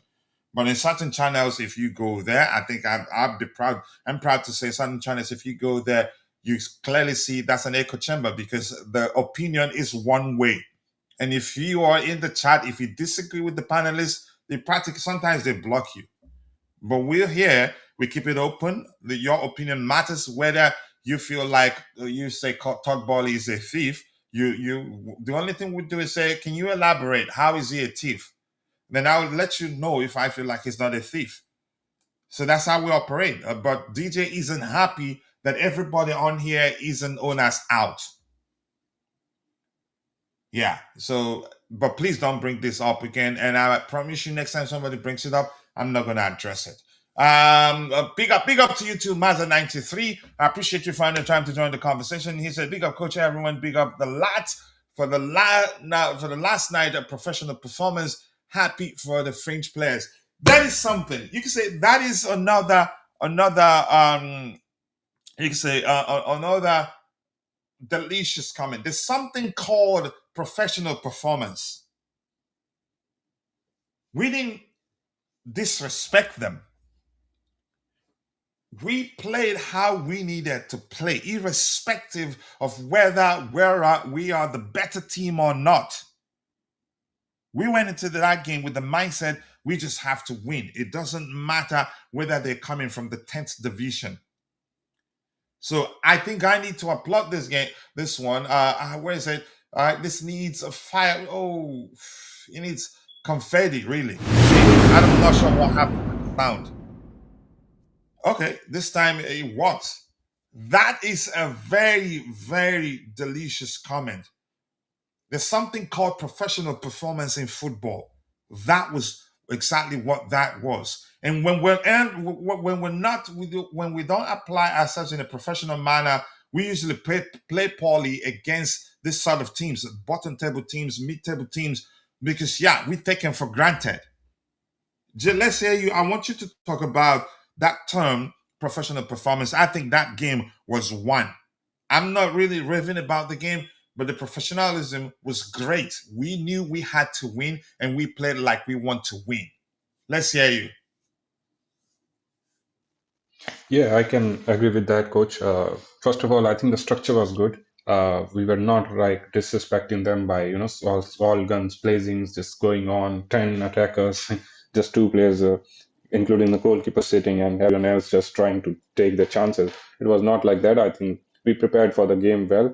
There was a structure to the game. All the players knew their roles as well. And I think the first 40 minutes of that game showed that yes, they were in a deep block sitting, but it's not like we really gave them a lot of chances on the counter or anything. So I think the structure of the game and how the game progressed, it was clear that we were not taking them lightly, and at the same time we were aware of our own qualities, and the final result kind of showed that the difference between the two sides. And I think it was really professional. Even the penalty incident, Estevao win it, and everyone was crying for Estevao to take the penalty. But again, there's a structure for the penalties as well. Enzo is the designated penalty taker, so he was the one who's going to take it. And I like everything about that match. The substitutions as well. All our players got the chances as well, and some of the later, substitutions, which were almost all our main players, they came into the game. So when we were winning it 3-1 or 2-1, people might not have expected them. 1 second, coach. Yeah. Bobby, you want to add to that? The professional performance aspect. I think this is a delicious comment from from Maza93. Very well said. It was a professional performance. But if you want to add to that, Bobby, otherwise I'll catch up what we have. Then we go with news hunting. I think we have to respect the fact that we didn't disrespect them. We played the way we needed to play. You can say in the absence of professional performance is where we risk losing such games, and then all our fans will lose their SHIT. But let's hear you talk about professional performance. Yeah, I think that's right. Professional, satisfactory, I'll give it. Yes, people may say, why are you saying satisfactory about a 5-1 away win? Satisfactory in the context that this was an opportunity for um, Rosenior to see his squad depth and to see if he can trust it and work with it going forward. There will be some he can trust, but there will be some that the jury's still out. Thank you, Bobby. All right, keep dropping the likes on the stream, people. The likes do go a long way. 20 likes, and we should be doing a lot better than that. So time to go news hunting. And then we can talk about that privately, please. I need to concentrate and host the show, if you don't mind. Let's see. I actually went out of my way to do something I usually don't do out of respect from him. He knows my family. I know his family. We get to know beyond content creation. We spoke a lot privately, but Dan, please leave me alone. I need to host the show. Let me see if anything new emerged while the show progress. If you have any question, I think we can take questions right now. Let's see what else we have here. So if you don't have anything else you feel like, yeah, you observe from the game, we can move on and talk about something else. But Hato, for me, I'm just happy. That's one thing I observed, and the fact that we tried to shoot a lot from outside the box makes a whole lot of difference. That's the sort of things we're here to talk about. We're not here to pop champagne and celebrate the win against uh, um uh, uh and celebrate the win against Charlton. Dang it, what's happening to me? But I think I'm fine. Okay, I don't want to talk about that anymore. And the Collie XIX, that's in Roman numerals. What number is that? Is that uh, okay, I fear we. Let me see what he has to say there. I fear that we are getting carried away based on one performance. The entire model of this club will never get us anywhere. This owners need to face a pressure from us as fans. Houston, when that's the pressure from the fans is another debate for another day. We have if the fans have every right to question the model and demand that things be done differently. But the aspect I want to talk about here is where you say that I fear we're all getting nobody's getting carried away. If you joined the show on time, well, here, what did you learn from the game with regards to how, as again, we're still trying to figure out whether the manager will play in a particular way or whether he'd approach the game. You can say whether he'd still keep some of the basics or hallmarks of Enzo Maresca's approach. That's what we're here to talk about. Once again, we're not popping champagne celebrating the win, but you'd have to give the players some credit for such professional performance. We could have gone into the game with the mindset that we're definitely beating them. After all, they're Charlton, and then end up losing. Yeah. So it's important not to just play it down. We're not saying it's the greatest win ever. No, we've beaten bigger teams. We beat Liverpool under Enzo Maresca, beat Barcelona like they won Barcelona under Enzo Maresca, beat PSG like they won PSG under Enzo Maresca. Could have beaten Arsenal with a man down. But we're not here. We're not popping champagne for that win. We're here to talk about, you can say, our observations from the game. What did we learn? How, from what you saw, what you observed, how do you think would be, what sort of, you could say, displays would be seen whenever we play? I don't know why some people think we're celebrating the win. We're not, but it was still a good win. You can't take that away, irrespective of who you played against. But thank you for that contribution. Contribution, I appreciate you. Okay, Dan, we will talk in private, and we also plan collaborations. I'll be on your panel for certain shows, and you'll be on my panel for certain shows. We have to plan that out because that's the way we operate here. Okay, we've come a long way, and I'm happy that you finally started your own channel, and I'll be here for you. All right, let's see. Baba said, I'm never happy whenever a manager gets a sacked. It sucks. Let's see what he says here. But it's football. It happens. Chelsea sacking Lampard did make him sad. Beat, but Tuchel's made more. So I was pleased when he was sacked, but I moved on Tuchel. And the sacking, yeah, nothing new here. I wish Chelsea brought back to Tuchel properly. If the board had been given the players that Tuchel wanted, Chelsea would have won the league. Okay. Let's see what else we have here. Keep dropping the likes on the stream, people. The likes that do go a long way. And he's the coach. I have stopped watching any of our games because these owners don't have any ambition until they sell the club or change their. I will not waste my time. Okay, you do what works for your mental health, if that's how you see it. I'm tired of arguing. You can say how people see the owners and all that.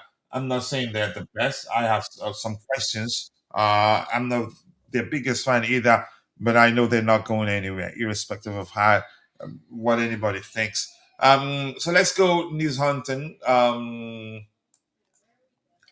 All right, keep dropping the likes on the stream. The likes do go a long way. But before we do that, we have Hakeem on the panel. Hakeem, big up and thank you for joining the conversation. I do hope you're doing well.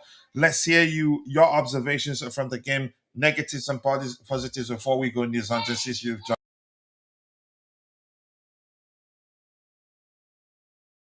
Crystal clear.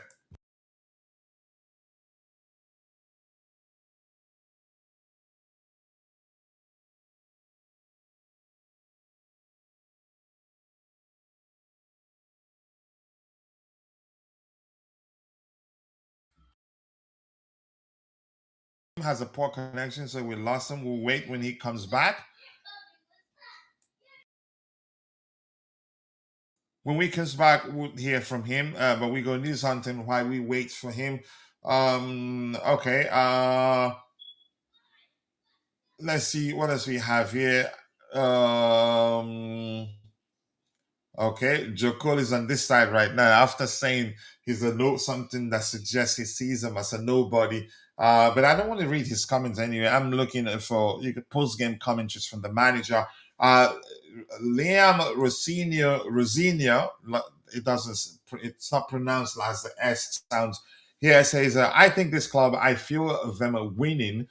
This club's got a huge identity, and it's actually based on hard work and really strong values. People from outside of England have an idea of Chelsea, which is right now glitz, glamour, West London. But the core element of Chelsea is being hard to beat, being strong, physicality, running for each other. Honestly, the talent when I am watching them train is scary. But teams that win, they are difficult to beat. They win duels, they run, they are intense, and they are the values that one of what Chelsea is all about. Bobby, I really do think he's speaking your language here. But let's hear you, Bobby. This shows he understands. He understands. You can say, I know he spoke from a Chelsea perspective, but honestly, he understands English football very well. Yeah. What Rosinia? What's this? Yeah, Rosinia, the comment from I think Rosinia. this club. I feel. Yeah. I mean, look. I think in order to take over a club like Chelsea and to run the project well, it's very helpful are if you fully understand the culture, not just of Chelsea but of the English game. And added to that, he also understands the culture of of at least part of the continental game in terms of playing in France.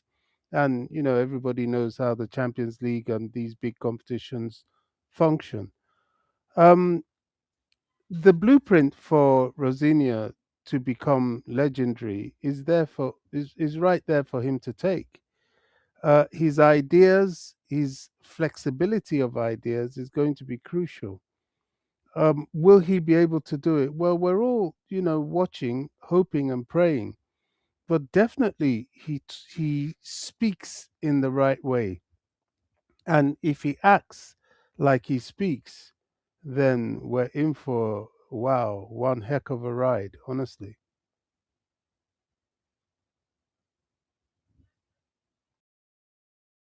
Yeah, Hakim, you back. Let's hear your observations from the game. What did you learn? Positives, negatives, any concern, or do you? Let's hear you.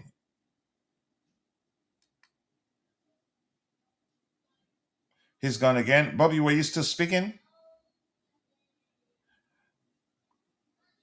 Okay, this says has Bonanote No, I done? made my point. Okay, has Bonanote done enough to keep his place? No. You can say. Let me read that again. Simple answer, no.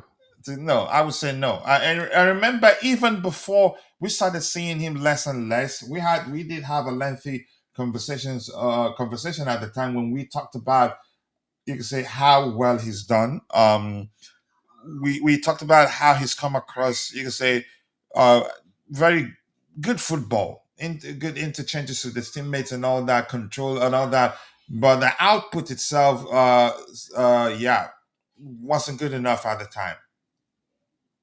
So we realized, yeah, he's not doing enough. I don't know, Jay, your thoughts on Bonanote. I wouldn't say he's done enough. He has 2 assists now, I think, and 1 goal. But let's hear you. No, I think we all know the answer. This looks more like a rage bait type of question, but no, I don't think he's done enough, and he's limited. He has his positives as well. he does look good sometimes on the ball. Yeah, he got those tricks in his bag, so of which people can be impressed. But the larger part of his game, for 90 minutes, if you're going to play him, he doesn't really offer a lot, especially for a club like Chelsea. I don't think he offers a lot to make a place or a seat for himself. He has phases in the game always whenever he plays that he struggles a lot. He comes good. He will grab a goal or assist later on against these low division sides in the cup games, but it's not really feasible for you to really struggle for maybe 30-40% of the game and then to show something in the rest of the game. I don't think that's how things work, and that position in which he plays is very crucial for any top side. So we really can't afford a player who's limited by so many factors to provide us the things that we expect from a backup number 10, or the attacking midfielder. So I think there is scope for him to improve. I think there are some natural things that he offers which are really good. He's Argentinian, so yeah, you got that South American thing in him as well. But I think he can have a name for himself later on in his career. But right now, he doesn't look anywhere near Chelsea quality. So I don't see any world where we are going to sign him permanent. Why I'm still with you, Jay. Your thoughts, Mark Gee, do you think he has a chance? The manager also likes front men who are able to press effectively, and he has that in him. You could say that's one of the reasons why Maresca actually gave him the measure of minutes he did give him. Um, do you see him? See a future for him at Chelsea? I'd still say no because Emera is still coming. Emera, who you'd argue one of the biggest winners Yeah. uh, on the Rosenior because he played for him at Strasbourg, was one of his best players, was I think captain too, right? Uh, let's hear you. Yeah, Q is another case, a very divisive player. The fans and the opinions are quite bifurcated on him. I think he has offered some good things. We appreciate him for his work rate and his physicality as well. He's sometimes look decent in the air as well. But again, that the match against Charlton was maybe you can highlight that game as a mark you because he was non-existent for the you know for the 40 minutes or maybe in the whole of the first half. So for me, that is concern. It's the similar case as Bonanote, that you can't really afford to be, invisible for such a major period of the game and then just come and get a chance. Especially against the bigger side, you're not even going to get a lot of opportunities as well. But he has showed enough. I won't really place him in the exact category as Bonanote. I think he doesn't really have a near future at Chelsea, but I can see him improving a lot. So I won't be, advocating a sell right now. He can go on loans here and there, and I think I can clearly see him improving a lot. And the age factor is also on his side. So a I striker think at eventually that he's age, gonna get sold because there's something. I just want to sorry interject there quickly if you don't mind. I apologize sincerely. There's something I'd say missing from his game, which you could argue definitely makes it difficult for him to um make it on the Rosinia off the ball. What he does well. Is present, and I think a lot of managers will value that. But on the yeah. ball, I think he's more of a traditional number nine, and you could argue hybrid number nines would do better under Rosinia, Maresca, and the managers. You could say a lot of the managers we've had of late. Um, that's a huge part of his game, which will make it difficult for him to succeed at Chelsea as number nine. You could say his on the ball application, not that much. You could say he's not the most technically gifted player. Except maybe he hasn't been utilized in a manner that showcases that he has it in him. But I'd say, from what I've seen so far, he doesn't. Yeah, I agree with you. That's why I said that I don't see a near, future for him at Chelsea. But again, even if he doesn't really have outright future at Chelsea, is maybe not that quality, I still see that we will keep him keep him in the sense we are going to send him to loans here and there. He has a potential. So in that potential, I think on loans he can improve his value a lot, and there is a scope of us earning a lot of profit. Now, I'm a fan. I don't need to talk about profits and all, but we bought him for 4 or 5 million, and the scope of him for going, for a large amount is huge. I know he has his deficiencies, but again, let's remember that he's what, 18 or 19. He's very young as a striker. He's He's very still young, very, and very his young. numbers are not bad. He scored like 7 or 8 goals in his last 9 outings for Chelsea. I know some of them have been a bit fluky, and the sides against which he has played is also not top tier. And I'm not sure about that stat. I just read it in the chat. Like he's got 7 goals and last 9 opportunities he was given at Chelsea. I'm not sure about the authenticity of that stat, but if that is it, then yeah, the stats are on his side as well. I think there is a major scope for him to improve. Maybe not to the level where he will ever, solidify his place at Chelsea, but I can see him staying 1 or 2, maybe 3 years at Chelsea, and upgrading that value here and there. I can see him going to Strasbourg, maybe as a backup striker. So yeah, maybe not at Chelsea, but he's going to be a loan option for a few years. And eventually he's going to get sold. I think it's difficult to see a path for him, given his profile. Um, that's not to say he's a bad player. The key, he does know how to put away chances when it comes his way. That's why, but he's more of a traditional number 9 than anything else, which will make it difficult for him to survive, to succeed at Chelsea with the lab, Emera coming in, and Jean Pedro able to operate as number 9 also. But I wish him well. I had high hopes for him when we signed him, going by those that knew him before we signed him were saying about him. And you can see how well he did under Xavi. Maybe he needed to work more on this Xavi to continue developing, continue in the trajectory that he was at the time. It is what it is right now. I think, unfortunately, yeah, he's going to get moved on. Dan, I can understand your opinion. Here's the thing. I'm going to say this again. I have no issue. I have no problems with people not liking the owners. I'm going to say this. I don't hate them. I'm not their biggest fan either. Do I think they're a failure? I'd say absolutely not. Do I think the project is right now a success? I'd say not really. But do I say it has been a failure? I'd say absolutely not. And I have every right to see them that way. The thing, usually we have a lot of people in the chat that call them, let me just say it now, Clan Lake. The only thing that I do is that I don't read it.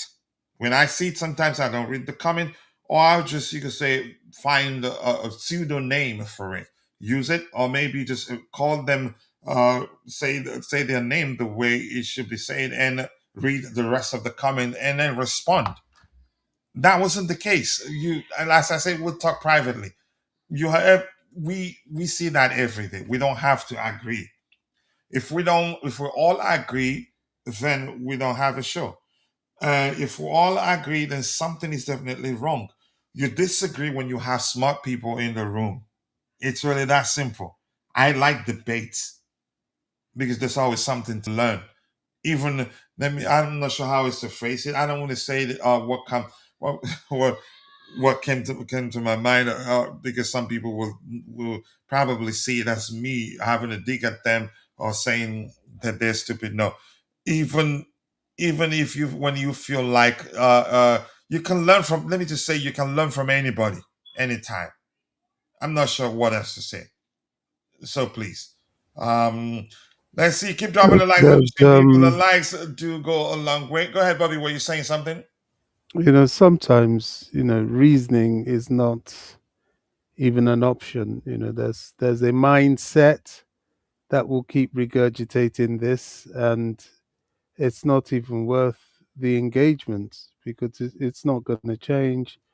It's not even going to understand the reasons to change. It's just become a buzzword that keeps going on, and I think it's not even worth continuing with that. I actually wanted to say something about Mark Gui. Yeah, go ahead. Um, I think Now, this is just my opinion. I've seen Mark Gui. He's 19 years old and he's playing as a striker. Compared to his peers, he really is ahead of the game. I have a lot of hope in Mark Gui, and he's somebody that I'm quite prepared to accept his development simply because of his age and the potential he's shown. The thing about that kid is that whenever he gets on the pitch, it doesn't take him too long to be on the score sheet. Now, you could say, we only use him in things like the Conference League or lesser teams like against Charlton and so on. But the fact still remains you can only do what's in front of you, you can only beat what's in front of you. And I think with time, um, he will become, if not a useful striker, a very, very good striker. I don't want us to just give up on Mark Gui like that. I really don't. I think it would be wrong. It would be short-sighted, and it would defeat the aim of this entire project. Should he have gone on loan to Sunderland? Probably, probably it may have helped him. But of course, we were stupid enough to get rid of Jackson, and of course, you know what happened from there. Um, I would keep him around. I really would. Certainly for this season. And for next season, if you can't get him a Premier League loan with some sort of guaranteed game time, then get him over to Strasbourg for a little bit. But to just sell him off is not something that I would personally do. And No, I've I don't see found you selling him right now. Probably in 2 years' time or in a year's time. But go not ahead with what even you're then, saying. coach. I've found from experience on this platform and various other discussions, all this sell, sell, sell, sell usually ends up leaves us ending up either deficient or short or regretting. He's not a player to be sold, he's a player to be developed. And let's walk the walk, go the distance, and develop him, Let me in say my something opinion. quickly. I'm not advocating that we should sell him. I just foresee him being sold. But I wanted to ask you something, Bobby, really. Yep. You have, I think it'd be accurate to say, you have some grace for Guy. Yes, I do. Why I don't you do. have the same grace for Gittins? No, Let's just stick with Gittins. because I've seen the potential in GUI. GUI does what it says on the tin, and GUI does his job. If you put GUI against opposition that are currently are his level at his age, he does what he's there to do, and that's score goals. I think he's got somebody put up a stat. I think he's got something like 6 goals in 8 appearances, or 8 goals in 6 starts for Chelsea, something like that. He is showing potential. What annoys me about Gittins is that, okay, we've seen the stepovers. Yes, he didn't have a preseason, which is partly why I'm prepared to have a little bit of patience with him. Yes, Dortmund prevented him from joining us for the Club World Cup. I don't know if that would have helped. Um, for Gittins, it's all stepovers. The thing that is improving is, or that I'm liking, is that he shoots and it goes through and it's on target. That gives me hope for him. But he is way, way, way, way off the mark compared to what we sold to get him to replace. So I'm less patient with him, but I haven't completely written him off. So that's what that's how I feel about Gui. I can't write him off because he's showing for his age to be somebody with the potential to become a striker at Chelsea level. The one that completely frustrates me right now is Garnacho. I think I'm reaching when I even want to see anything good there. I just can't because it's just not there. But that's, a well trodden path in terms of my opinion on him.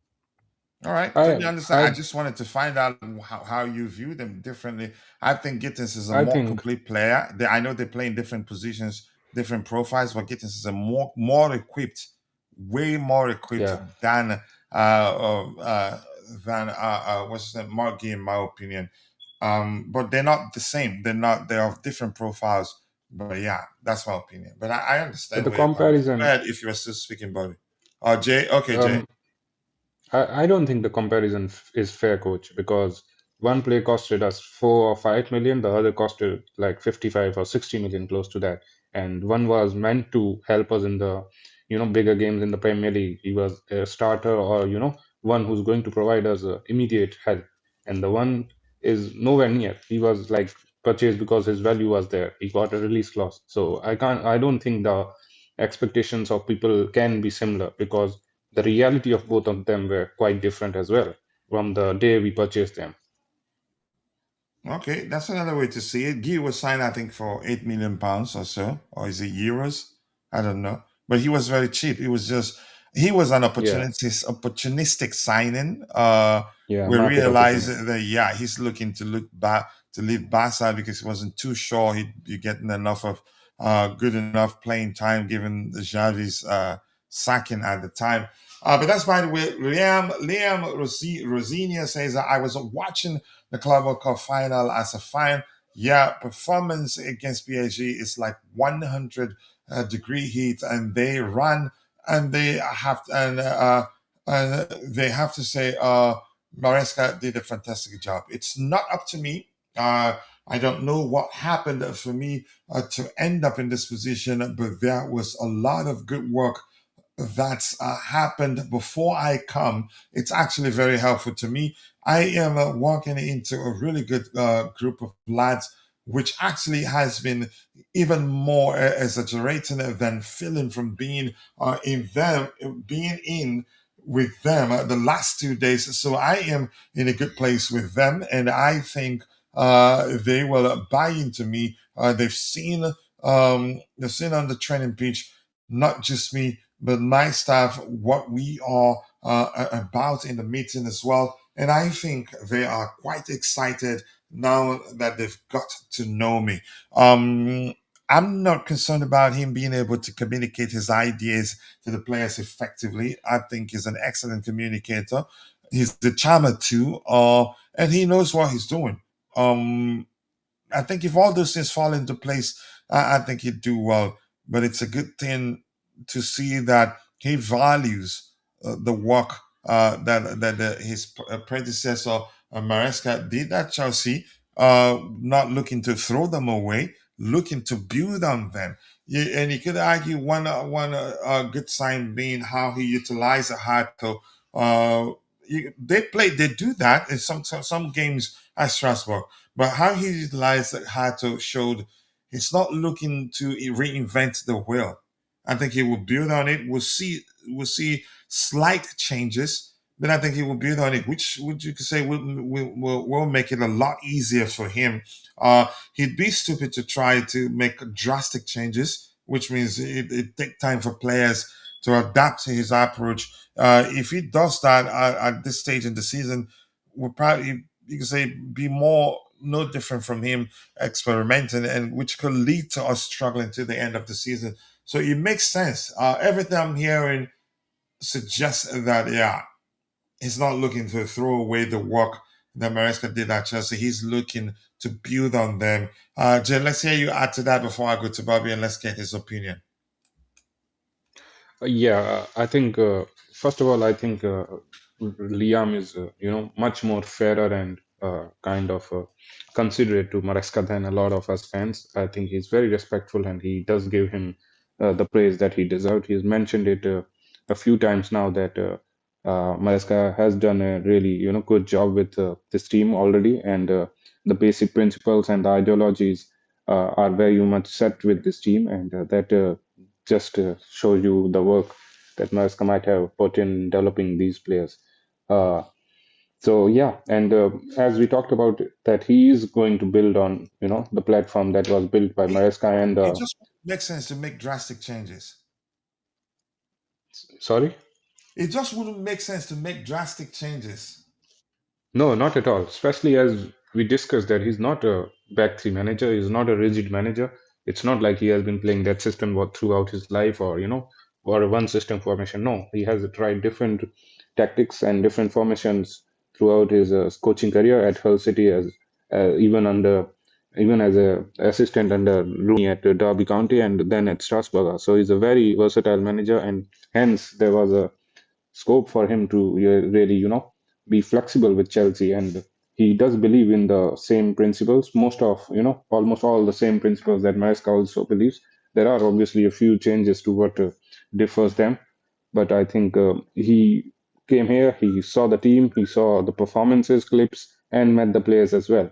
And results were also there. So it's only wise for you to really, build on something that has been producing some good results. And we have seen, as much as we can criticize Maresca for the later dip in form, we were doing quite well under him in some of the crucial games as well. And the style and the manner in which he was playing in the at the beginning, or maybe close to the Club World Cup, and even prior to the later end of the Premier League, where we won almost all the games. I think the tactics were doing really good. So it was the only option, and I think a wise guy, smart guy like Rosenior would go with that. He will have some changes to it, but I think it's only smart for him to continue on what was given to him. I think it's not only on him as well. I think the whole hierarchy from sporting directors and maybe owners as well, I think they have set some structure to the whole Bluco family.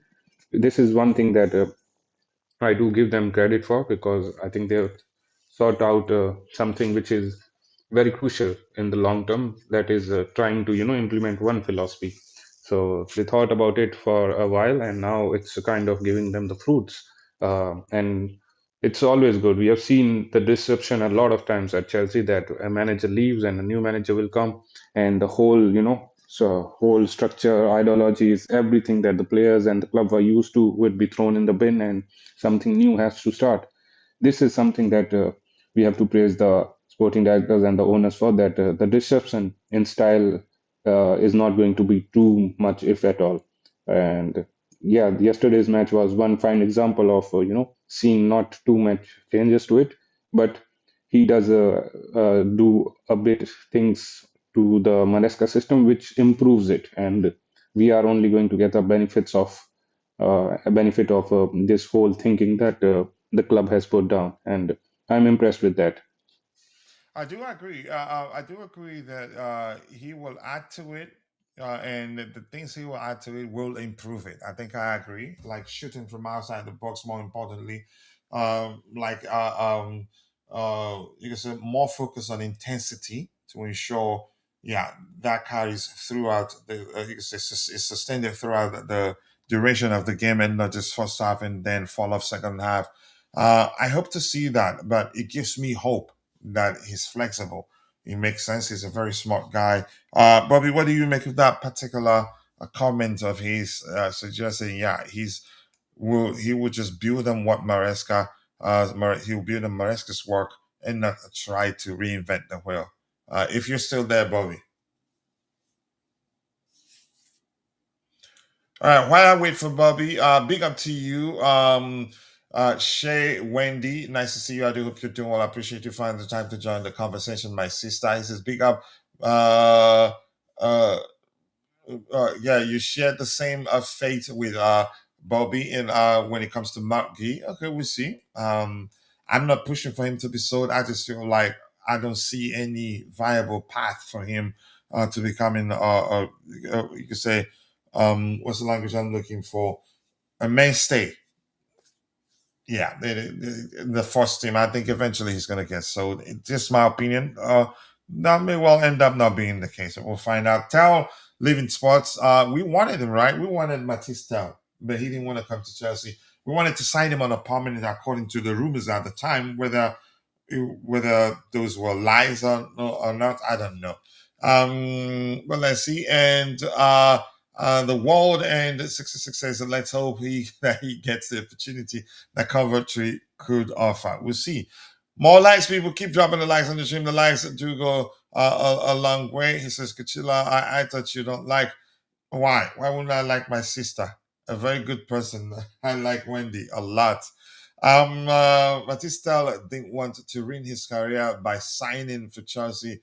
I'm not sure what you mean by that. We wanted him, and he's a good player. Actually, I like him. And another player, for instance, or Siemens is an excellent player, and chances are, had he opted to join us rather than at Tottenham, he'd be doing much better right now. Because I think the biggest issue for me or for him, down to the manager's approach, very negative approach, and I feel bad for expression. I think he needs our prayers. I hope he survives Thomas Frank, and I cannot believe we actually did consider Thomas Frank. My word, he's an awful, awful manager. Um, uh, uh, let's say, what else do we have here? Liam Rosenior says in the last 48 hours, we've had some very interesting meetings with the players. Remix the beat, that's where you're seeing the square brackets there. But I think it makes sense to suggest that he meant with the players. I think they understand my demands. They understand where I think we can go. And he says we can go with the talent we have, and now it's up to all of us to put it into practice. I think he does. You can say the same thing Maresca said when he joined Chelsea. He loves the squad, and one of the reasons why he accepted the job was because of the squad. And he told the owners how far we can go with that squad at the time. But how that changed, I honestly do not know. I was going Uh, to say, when you compare a lot of the things Maresca said to what happened in the end, it just goes to enforce in my mind that he threw us under the bus. Yeah, feeling like okay, I've achieved this. Do this for me, or I bail. Go ahead, buddy. If you're still speaking, No, that's it. I'm not That sure who this is. Wow. All right, let's see. Coach, in that 3-1 win against Cardiff City, that's him. You said I agree with Dante. His distribution was good. Oh my goodness, I don't like who's whose this? distribution was good. I'm not sure what you're saying there. Go ahead. Oh, he's laughing. Yeah, I'm not sure, but I'm not sure what he means, what he's referencing here.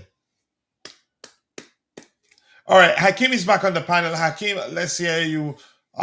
We asked you the question, your observations from the game. Let's hear you overall. What did you learn, given what did you learn from the new manager, his approach on the day? Yeah, coach. Hello. Yeah, go ahead, go ahead. We can hear you crystal clear.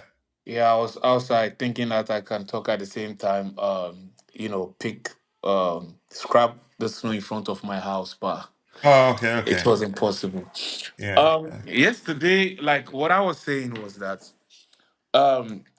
yesterday we didn't do anything special. The only special thing that we did was we played when we were playing the reserve team. We played each and every player uh um in their respectful position.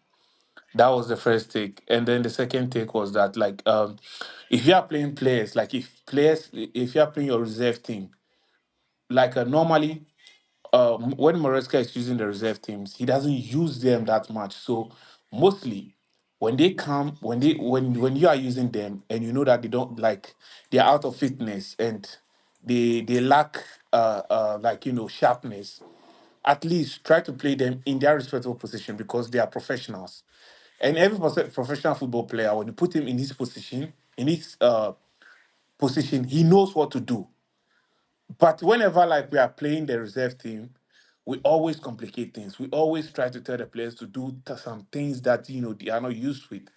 And yesterday, there's nothing special that the players did. They were full in confidence. They were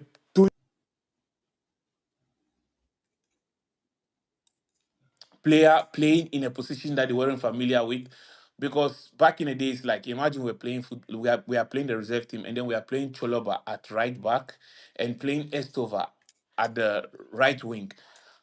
And Escobar was there just to die because Chalaba don't know, doesn't have the like that is not his position, so he doesn't know when to go forward and when to come back because he's also protecting himself. But then when you're playing like a really right back or player that is familiar with the position, then they can everything could it's like a machine. Like every component support each other.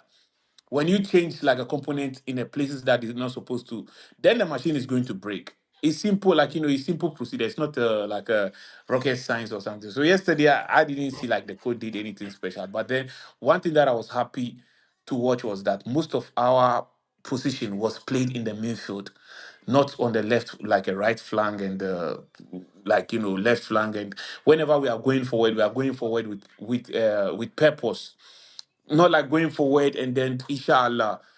But the only negative thing was Ganacho. For me, I don't have anything negative to say about Ganacho. Like players get their off days, players get their good days. But for me, I believe I don't know what kind of vendetta Chelsea supporters have against Ganacho. Whatever that he did, the antics that he had was at Manchester United. Can you just please give this brother like a fresh start? Like, just give this brother a fresh start. Like, it's like some supporters want him to fail and then come out and tell you that, yeah, I told you so. He's not a good player. It's not like one of the goals came from him. So why not give this brother like fresh start? Yes, we all don't like when we like when they brought him, but he's our players now. So when you break the player down and make the player lose his confidence and lose his form, it's liability on you. So I don't understand the sense. Like I've been following a lot of Chelsea panels and I've been listening to them, and it's so crazy how they are against. I don't know. Yesterday, I don't know if it was Chelsea supporters who were booing Garnacho, or it was the opposition who were booing him. Did you all heard the booing? Sorry? I said, did you all heard the booing that they were booing Garnacho? I don't know if It it was was from the. the opposing team, actually. Yeah, Okay, that was the then opposition. yeah, Yeah. because I was really angry. I was like, man, Garnacho is like a No, villain in Chelsea football. fans complain. Not a lot of Chelsea fans like him, but they still support him. No, like I know a lot of them support him, but I've listened to a lot of panels and the negativity that comes from them. I don't know, like I don't understand. Like it's kind of crazy. Because if you don't like a player and then you are always, talking down to him, listen, there is a lot of players that we have to talk about, like somebody like Badiashile, that we have to talk about before we talk about Ganacho. But the last thing that I want to add up was that all the players that we thought they weren't good yesterday, they proved to us that they have something like they have something to show. Like Bananote yesterday, I like the game. I think this is one of his best game. Um, we were meant to believe that he wasn't good enough. Hato, like as soon as Moresca went, he showed us what he can do. Um, it was only Ganacho and Badiashile that had like an off game. Like Tosin played really good game. Like all the players that we thought like they were, and even Gui also had like a really good game. So all these players that we were meant to believe that they weren't good enough, like they proved to it. People will say, okay, this is championship. This thing. When last time we played, like I think League One team or championship, and it was like we were all frustrated. We were all frustrated with that game, and this game, like and even Santos also. And I believe Hato was the man of the match yesterday. Yeah, I enjoyed that goal from him. A very, very good goal.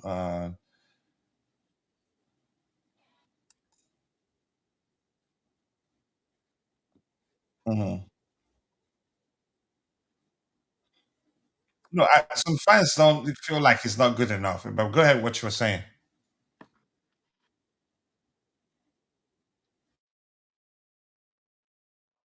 Mhm. Mhm.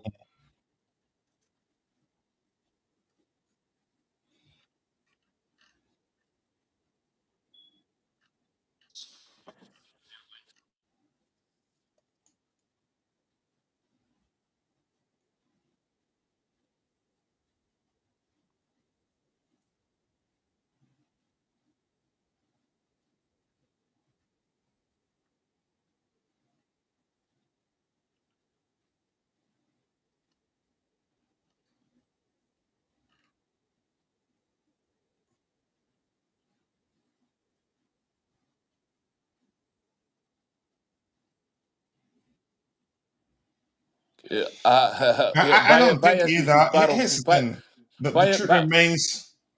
A lot don't believe he's good enough, and that's driven by his performances. I have to be honest with. Like for me, I'm not saying he's been, you could say, the worst signing ever. I'm not saying he's a bad player. I know he's a good player. I'm just preaching to people we need to give him time. There are factors. One would could I accurately argue that have led to him, you could say, not performing at the level a lot of people expect him to be performing at Chelsea. He hasn't had full preseason with the manager. These games were played so far since the start of the season. You could argue all his uh, preseason games, and he's still a kid himself.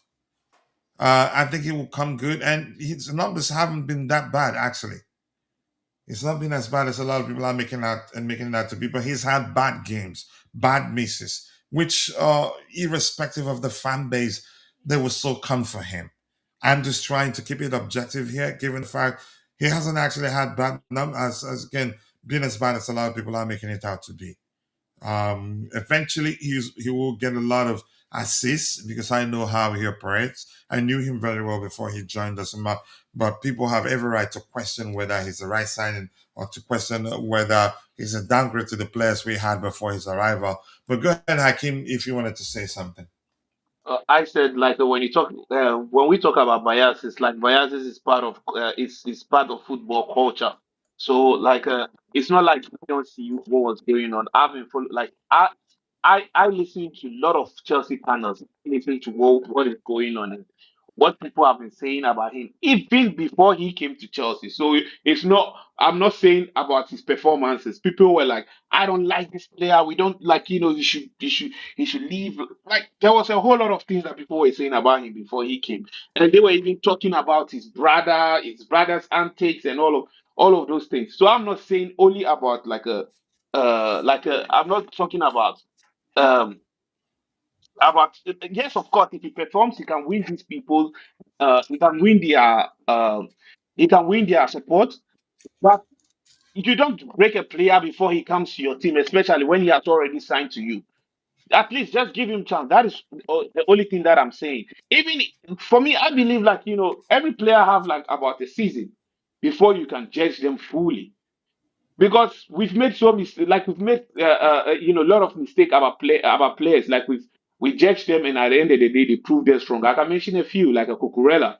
Who thought that Cucurella would be our favorite player? Cucurella nearly went to Manchester United. And what was his name? Rudiger. We had all of these players, and we were cursing them, we were judging them, and even Ganacho, he just came. So the only thing that I'm saying is that, like, even if he had like a bad game, like, let's just give the player like one season. You can't just assess everything within a season, and then players are human. They lose their confidence, and they hear what the fan base are saying. I'm not saying that we shouldn't judge him like we could judge him, but there's criticism, and there's like being harsh or insult. I fully do understand your opinion there. I again, before he joined us, a lot of people were judging him unfairly, mentioning his brother's antics online, for lack of a more relatable term there. And I think people weren't fair. People were just going by judging him by his. I think, is that the accurate way to phrase it? Anyway, this is not an English class. Judging him by his brother's behavior, which wasn't right. I was one of them. And unlike me, I just joined the campaign. Ganacho no, remixing his name to rhyme with the word no and all that. But I took a step back and looked at that and was like, okay, this kid isn't a bad player. I mean, whether he's good enough for Chelsea is a debate for another day. He's not a bad player, and I've just blindly joined a campaign against him unnecessarily, um, and realized I was wrong. And yeah, here's the thing, irrespective of what happened at the time, I'm going to support him as long as he's a Chelsea player. And I'm still Exactly. saying he's not a bad player. and I'm not going to let Manchester United big accounts uh, suggest how maybe whether subconsciously or otherwise suggest how I support a Chelsea player. He's no longer a Manchester United player. I will judge him by what I see. Has he been perfect? I'd say no. Has it been has he been as bad as a lot of people make it out to be? No, numbers say otherwise. Especially in the case of Gittins, numbers say actually he's done very well. Actually, I get it. I test and numbers in some cases hardly ever align. But in Gittins' case, I test to a certain measure with numbers do align. I've always known even before I took time to look at his output. I knew he hadn't been as bad as a lot of people were making it out to be. So, but Ganacho may well end up to prove that yeah, he's not good enough to Chelsea, but I think it's too early to jump to that conclusion. It just wouldn't make sense to. I don't think we have enough sample size to decide whether he's good enough for Chelsea or not. In my opinion, we've had players who's had worse start to life as Chelsea players and ended up becoming legends. But that's a small opinion anyway. I'm going to move on from that. We'll go and do something to see. There are lots of comments from the manager's presser and post game, a lot to learn from it. But the most important thing that I've learned is he's willing to adapt, accommodate the best he has, and not complicate things by making drastic changes. Liam Rosenior says to win things consistently, to win games, whether it's in the Premier League or any level, what comes first has to be your mentality and attitude. I could say it any better. Mentality is important. You have to have self belief. More importantly, to be able to win things. Because if you doubt yourself, you're not going to win anything. It's really that simple. I'm not sure if there's anything else to read here. Give me 1 second here. Is that actually frozen? Is it? It looks like it. Wow, dang it. Let me see. Keep dropping the likes on the stream, people. The likes that do go a long way. I think my system is frozen. I'll give it a bit of time to see. But I can read what the world ends 66. He says, I remember Anelka being plagued by the same family problem.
Want to make it tomorrow.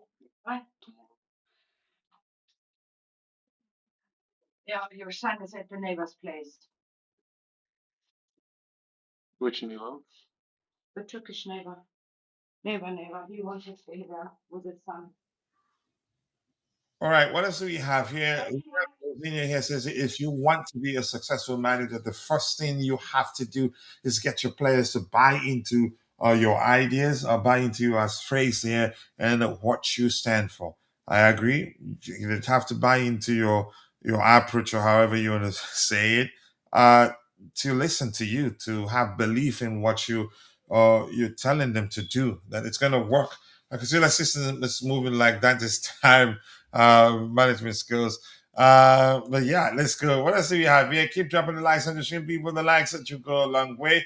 Karen Connie on Liam Rosenior. I don't know who that is. He says everything about him, his positive energy. I feel like he sees these as a glass half a full. even a young player, even even the young player, he sees it as an opportunity. He does not see it as a threat, which is good. Him, as I remember reading something to the effect of him saying something to the effect of that, yeah, youth is actually a strength, or you could say having young players is actually a strength, not necessarily a weakness because of lack of experience. Because kids are fearless, it's really that simple. Kids fear nothing, but you have to give them confidence first. If you don't give them the confidence, they're not gonna, you could say, operate fearlessly. You'd have to show that you trust them, yeah, for them to show a lot of confidence on the pitch.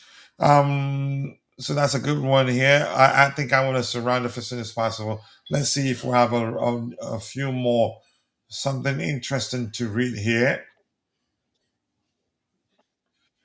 I don't know. So Liam Rosenior had his name chanted as he went over to the Chelsea supporters last night. Irrespective of what you think of the process, I think they're making it also a priority not to let their disdain for the owners, you could say, overwhelm the importance of them supporting the team as they should. I give them credit for that because actually that's a hard, very difficult balance to achieve. You can't stop the process.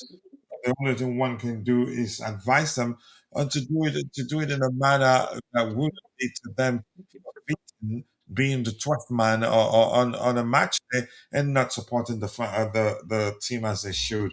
I don't think anything interesting. I don't think there's anything more interesting out there to talk about. TNT pundit Karen Connie on Liam Rosenior. The thing I took away every time I heard him speak is winning. He did not. You did not hear project. We heard winning, and that gives me hope.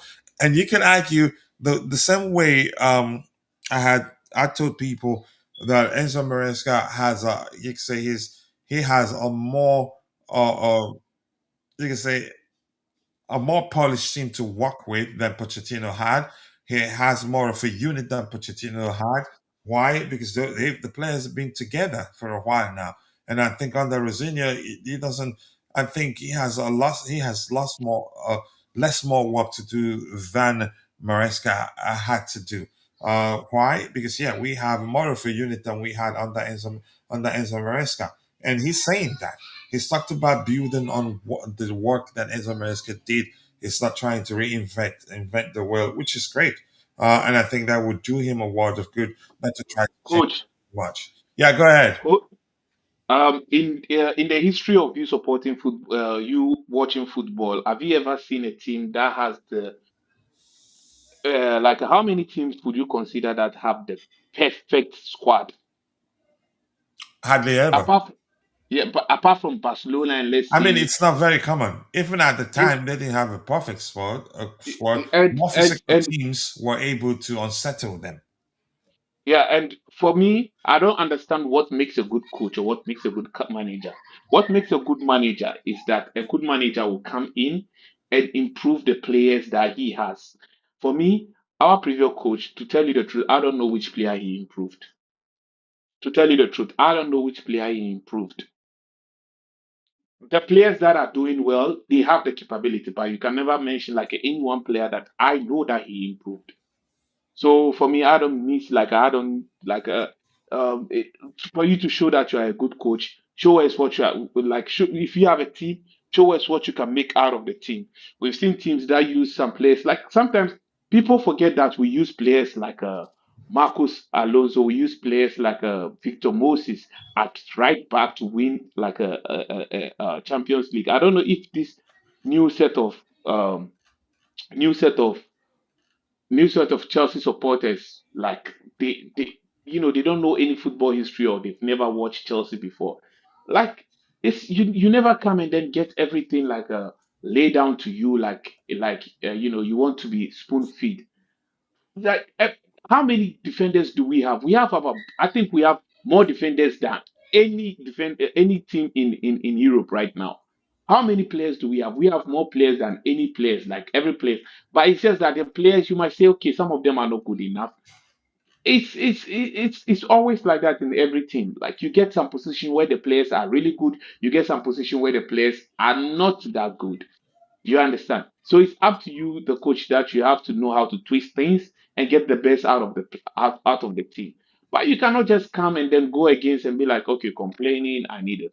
For me, what I understand, as soon as a coach starts complaining, which means he just went the way out. He just want a way out. You only complain with the football team is not for you.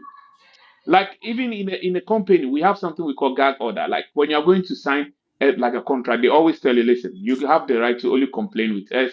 You cannot go out and then complain. As soon as you start complaining outside, saying this, it's not that I'm supporting the the management team, like the hierarchies or something. For me, you can never convince me that this football team is not capable to be in third position or second position. You can never tell me that Brentford have better players or better than us. You can never convince me. Sometimes the games that we lost, it's not like we lost, like it's just like a little thing that we get wrong, and then we keep on getting it wrong. And like we couldn't, like they couldn't figure out how to put things together and make it and make it work. This was our problem. It's not like we are lacking players somewhere. We need a player somewhere. If like as much as you can tell that as much as you can tell me that Ganacho is not good. Are you trying to tell me that Ganacho, like some players like Aston Villa have better players than us? Are you trying to tell me that Newcastle have better players than us? Are you trying to tell me that what is the name? Brentford have players than us? I refuse to accept that. I refuse to accept that. I refuse. So for me, you're never going to get like a team where everything is set, like it's like everything is laid down on the floor for you to just come and walk on it. Like a carpet is laid down on the floor, and red carpet is laid down on the floor for you to come and walk on it. There's always going to be like trial and tribulation. There's always going to be like a little issues. You as a coach, that is where you have to show who you are, stand on your toes, and control everything around you. Yeah, thank you so much. I appreciate you for that. I don't know, Bobby, anything that you want us to talk about, or Hakim, do you have anything that you want us to talk about before we call it a day? Yeah, I just watched Arsenal's game, and what I want to say is that, trust me, I don't believe this Arsenal team is that good. They are that special. It's Did just they that use what 11 did they use a strong, very strong 11, or did he make a lot of changes? he made like a lot of changes. The same players that he used, like he used like a Noni, Jesus, and Bettinelli, and it's not like a Manchester City. Manchester City had like a lot of rotation, a lot of unfamiliar faces, but all the players that he used are the familiar faces that he uses. And versus Portsmouth, like Portsmouth were playing their game, but it's just that of course, if you're championship if you're a championship team, you're always going to mess up one a day. But I can tell you that we had control on Charlton than how they had. Like we played more better than with Charlton than how they played with Bottom, because Bottom were trying, like they were getting away. I think the game under 20 minutes and there was a goal already. There was a goal already, but I don't believe that this Arsenal team is champion. I believe, yeah, they had their moments, but I have full confidence. If you were to put everything together on that game, we're going to get something out of it. And I'm not expecting a draw this time. I'm expecting win. If we have our players together, like our midfield, especially our midfield, that is where the battle always going to happen. Like our midfield, and we have our selection. I don't think they have a chance. I don't think they're going to have a chance, unless maybe it's a mistake like a crossing or throwing. This is like this is where we always concede. Like it's like whenever you are going to bet on Chelsea and you bet that Chelsea is going to concede goal with throwing or with corner kick, like I think the odds are mostly high. So this is going to be our. If we are able to deal with that, that's it. Like the set pieces, I think we're going to get something out of the game. All right, thank you so much. And here, Giovanni Jafta is saying we looked more organized in our attack on the Maresca. Here's the thing. I like Maresca's approach for multitude of reasons. On the Maresca, we're not going to, chances are we'd lose a lot more games on the Rosenior, but we win a lot more on the Rosenior because he would take a lot more risk. On the Maresca, the mentioned organized approach is a more reason why we were to a certain extent predictable. Even at that, I still liked him because you have, but if you have a chaotic attacking approach, you make it very very difficult for the opposition. And with a chaotic attacking approach, that's when you see get the best of Cole Palmer. I hope that makes sense to you. Let's see what else we have here. Maban saying, "Don't worry, Hakeem Arsenal will bottle the league again, just like last season." Yeah, 6 points is nothing. Yeah, just think about what would be would it be in had City won the three games they've drawn in a row. Yeah. What I noticed, the players are playing more freely. The coach giving them confidence. Yep. Yeah, that's another thing that's important. The lethal Republic of South Africa. That's why it comes across as chaotic. But that sort of approach and mm, doesn't make it. It makes it very difficult for the opposition, any opposition, to play against you. And here we have, I think Rosenior can give the players. Give me 1 second.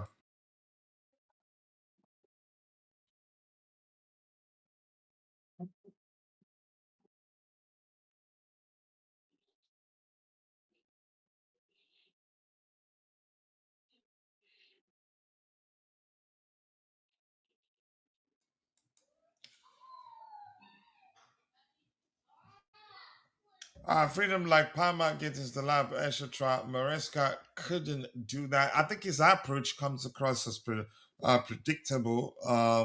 Which you could say, yeah, you know, we're gonna keep it. You could say take it slowly, pass backwards, go sideways, trying to find the perfect time to exploit the spaces and all that. But with Rosinia, it's a high risk approach, trying to bait the opposition, keeping the ball even in most dangerous situations. But chaotic in the attacking area, I like it. So I think it will upgrade the approach. We might lose a lot more, but we're going to win a lot more. That which balances things out to a certain extent. Tactical approach was so strict with some players. Let's see. Could be new coach bounce. What could be? I don't, what are you referencing, Ty? I mean, is this against Charlton, even if they, in all honesty, I don't want to downplay the win. It was a professional performance, which is a thing, a serious thing in football. You don't want to downplay it because it was Charlton. But I'm not sure why you have that in quotes, that it could be a new coach bounce. Crystal I'm not Palace sure. lost against who? Sorry? I said Crystal Palace lost against which teams? You are downplaying Chelsea versus Charlton, which is championship. Crystal Palace lost against like a Division Two or Division Two team.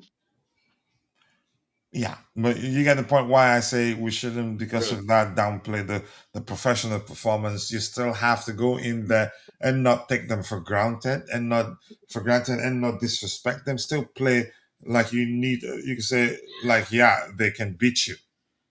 You know, everyone from the H place out, you two out, you leave there already.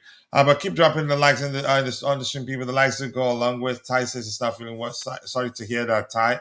Yeah, so much can change in 2 hours. I agree. I hope you get better. I'll reach out once I get a chance today to see how you're doing. Anything else, Bobby? Anything else you want us to talk about? No, I think we've gone through what we can at the moment. Arsenal coming up, and that will be another insight into what Rosenior is all about. But he's in it right now, right up to his head. So he just has to hit the ground running. Yeah, I think we'll learn. Yeah, I agree with you, Bobby. We'll learn a lot more from the Arsenal game. You can say a few. We need at least 5 games to get a hold. You can say to get a good understanding with regards to how whether he'd be, you could say, as adaptive as his promise he'd be. How about you, Hakim? Anything else you want to talk about before we call it a day? No, not really. Like I think I said my take on the Arsenal game, which for me, I believe when we put everything together, we have we have the capability, or we have the players that can give us victory on that day. So it's all depend on the which I trust the coach will do that. I trust the coach will not overcomplicate things. I trust the coach will not overthink and will not over access things. And then and sometimes also if you count on the vibe, if there is vibe, there's sometimes it brings results. So if there's new vibe in camp and the players have their confidence, I believe we can win that game. So I'm looking I think forward we to can, Arsenal. and I'm surprised you could say difference in approach, which I said the Man City game we got a draw and could have won it actually. And there's something in football, the slightest change in approach by the opposition from maybe I'm not sure what would be the accurate word to use there, can lead to you could say a team struggling to adapt, and you could argue the change in approach. I don't know how much of a change that was by McFarlane on that day against Manchester City. Uh, it was City, they struggled to assert themselves. But despite the way, let's see. I think maybe a change in approach will give us the upper hand, and a win against them, as Bobby would say, as Bobby would say, would do us a world of good. So thank you, Hakim, for finding the time to join me on the panel. And Ty here is saying, yeah, a lot of big accounts are saying that it could be a new coach bounce. I mean, but what we observed is what we observed. That's not necessarily new coach bounce. Like us taking a lot of shots from outside the box, the chaotic attacking approach. Because yeah, a lot of the fluidity maybe that's what comes across as chaotic, And but coach, one thing that you also have it to does make it difficult for the opposition. Yeah, go ahead. one thing that you also have to put in account was that yesterday was low blocks, and hardly do we even get like 5 goals or 2 goals against low blocks team.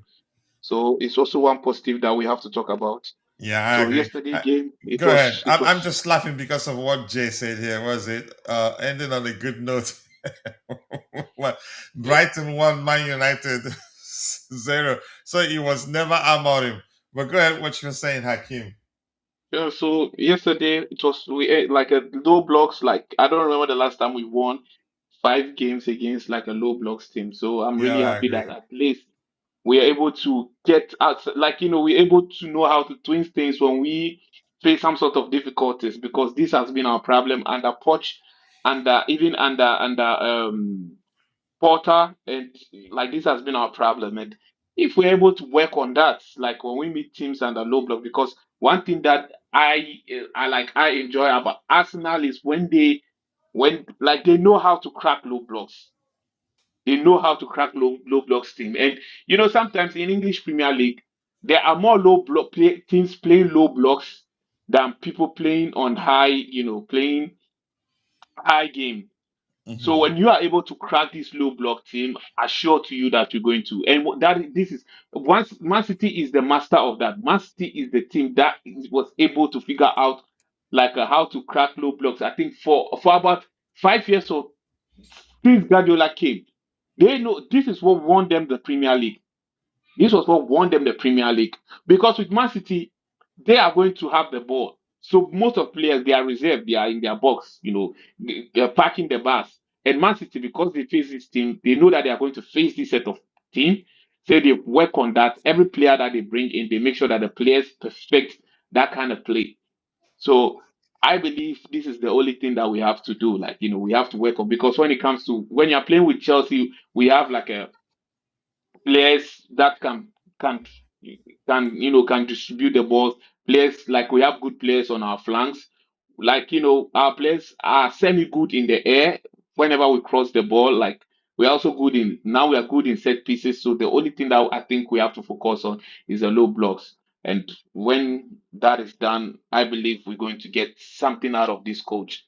Which I think yesterday I watched the game and I think we are working on that. It's not just passing the ball around. I don't know if you can hear me. I don't know what went wrong with my microphone. I'm not sure. Yeah, I can hear you. I Okay. can hear you. I'm not seeing the signal isn't responding to my voice, so that was why I thought maybe you guys couldn't hear me. The difference is on that Rosenior, the shooting from outside the box makes the pressure more. It makes it, you could say, more difficult for those that are defending deep. Because when you are trying to deal with a low block, if all you do is just pass the ball around at the edges of the box, they're okay with that. But if you shoot, they can actually deflect one into the into the net by themselves, or you get the rebounds and all that. Like we saw one happen yesterday. Margaret, by the way, scoring a striker's goal. So yeah, I think we're gonna be dealing with low blocks differently. We have excellent dribblers within our ranks that can do well, and also we can shoot too. But that's by the way. So I want to say thank you to all of you for finding the time to join the conversation. I want to say thank you to my Master 05, my bro, always there for me, even when everybody leaves, he still stays. I want to say thank you to Cole Palmer, Nemaya Fawale, also my bro, and my bro also in Jay, my bro that I don't like.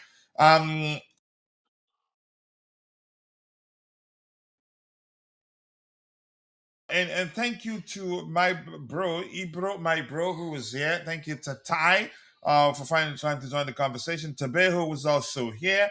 And on the panel, we had Jay, we have our senior panelist and Bobby, and also we have Hakeem. Thank you for joining, Hakeem. I appreciate you. And with that, we've come to the natural end of this edition of the Blue Morning Show. See you guys tomorrow. God bless us all, and cheers.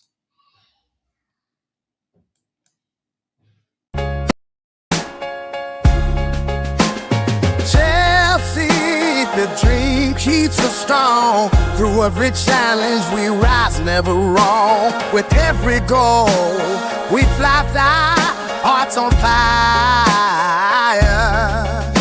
The passion unites us, takes us higher. Keep on singing, support never fades. Together we stand in this blue brigade. Tonight is our night. For Chelsea we stand. Oh yeah. Keep blue flag flying high, fly high.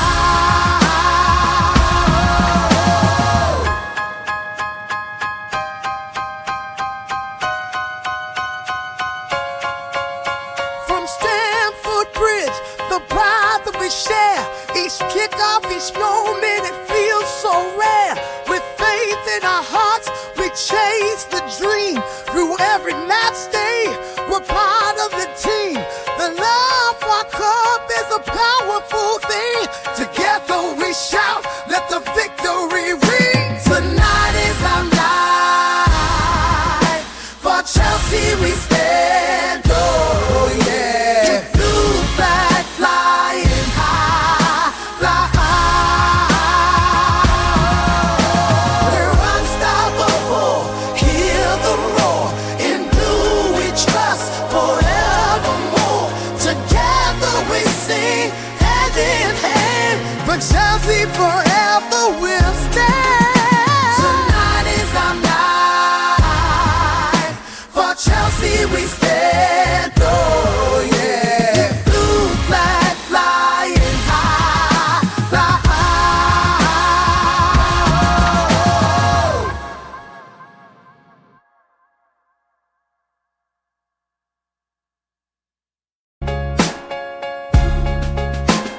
Chelsea, the dream keeps us strong. Through every challenge, we rise, never wrong. With every goal, we fly, hearts on fire. The passion unites us, takes us high. Hey, go wake up baby, it's a Chelsea day. So blue, baby, that's champion pain. Talking dreams while the sky stays bright. Rest your head, but not the night. Every morning, every go we see. In our hearts, it's Chelsea, me and you, we can agree. Oh, take me out and stand with you, river you talk. When to tap by, take it you. Oh, Chelsea, we stand tall. We stand tall. Everywhere we give our all. Everywhere, yeah. Forever but true. We must be. Together we rise, just me and you. In nights that you will go home. 3 hours away, so near to my home. It will look so late by in river. Whoa, whoa. In the blue, our spirits fly. With every cheer, we touch the sky. In this love, we find our way. Chelsea forever, day by day. Oh, Chelsea, Chelsea stands tall. Cover up with the hand. We give our all. Chelsea, forever but true. Together we rise, just me and you. Hey, go wake up, baby, it's a Chelsea day. So blue, baby, that's champion pain. Talking dreams while the sky stays bright. Rest your head, but not the night. Every morning, every go we see. In our hearts, it's Chelsea, me and you, we can agree. Oh, take me out and stand with you, river you talk. When to tap by, take it you. Oh, Chelsea, we stand tall. We stand tall. Everywhere we give our all. Everywhere, yeah. Forever but true. We must be. Together we rise, just me and you. In nights that you will go home. 3 hours away, so near to my home. It will look so late by in river. Whoa, whoa. In the blue, our spirits fly. With every cheer, we touch the sky. In this love, we find our way. Chelsea forever, day by day. Oh, Chelsea, Chelsea stands tall. Cover up with the hand. We give our all. Chelsea, forever but true. Together we rise, just me and you. Hey, go wake up, baby, it's a Chelsea day. So blue, baby, that's champion pain. Talking dreams while the sky stays bright. Rest your head, but not the night.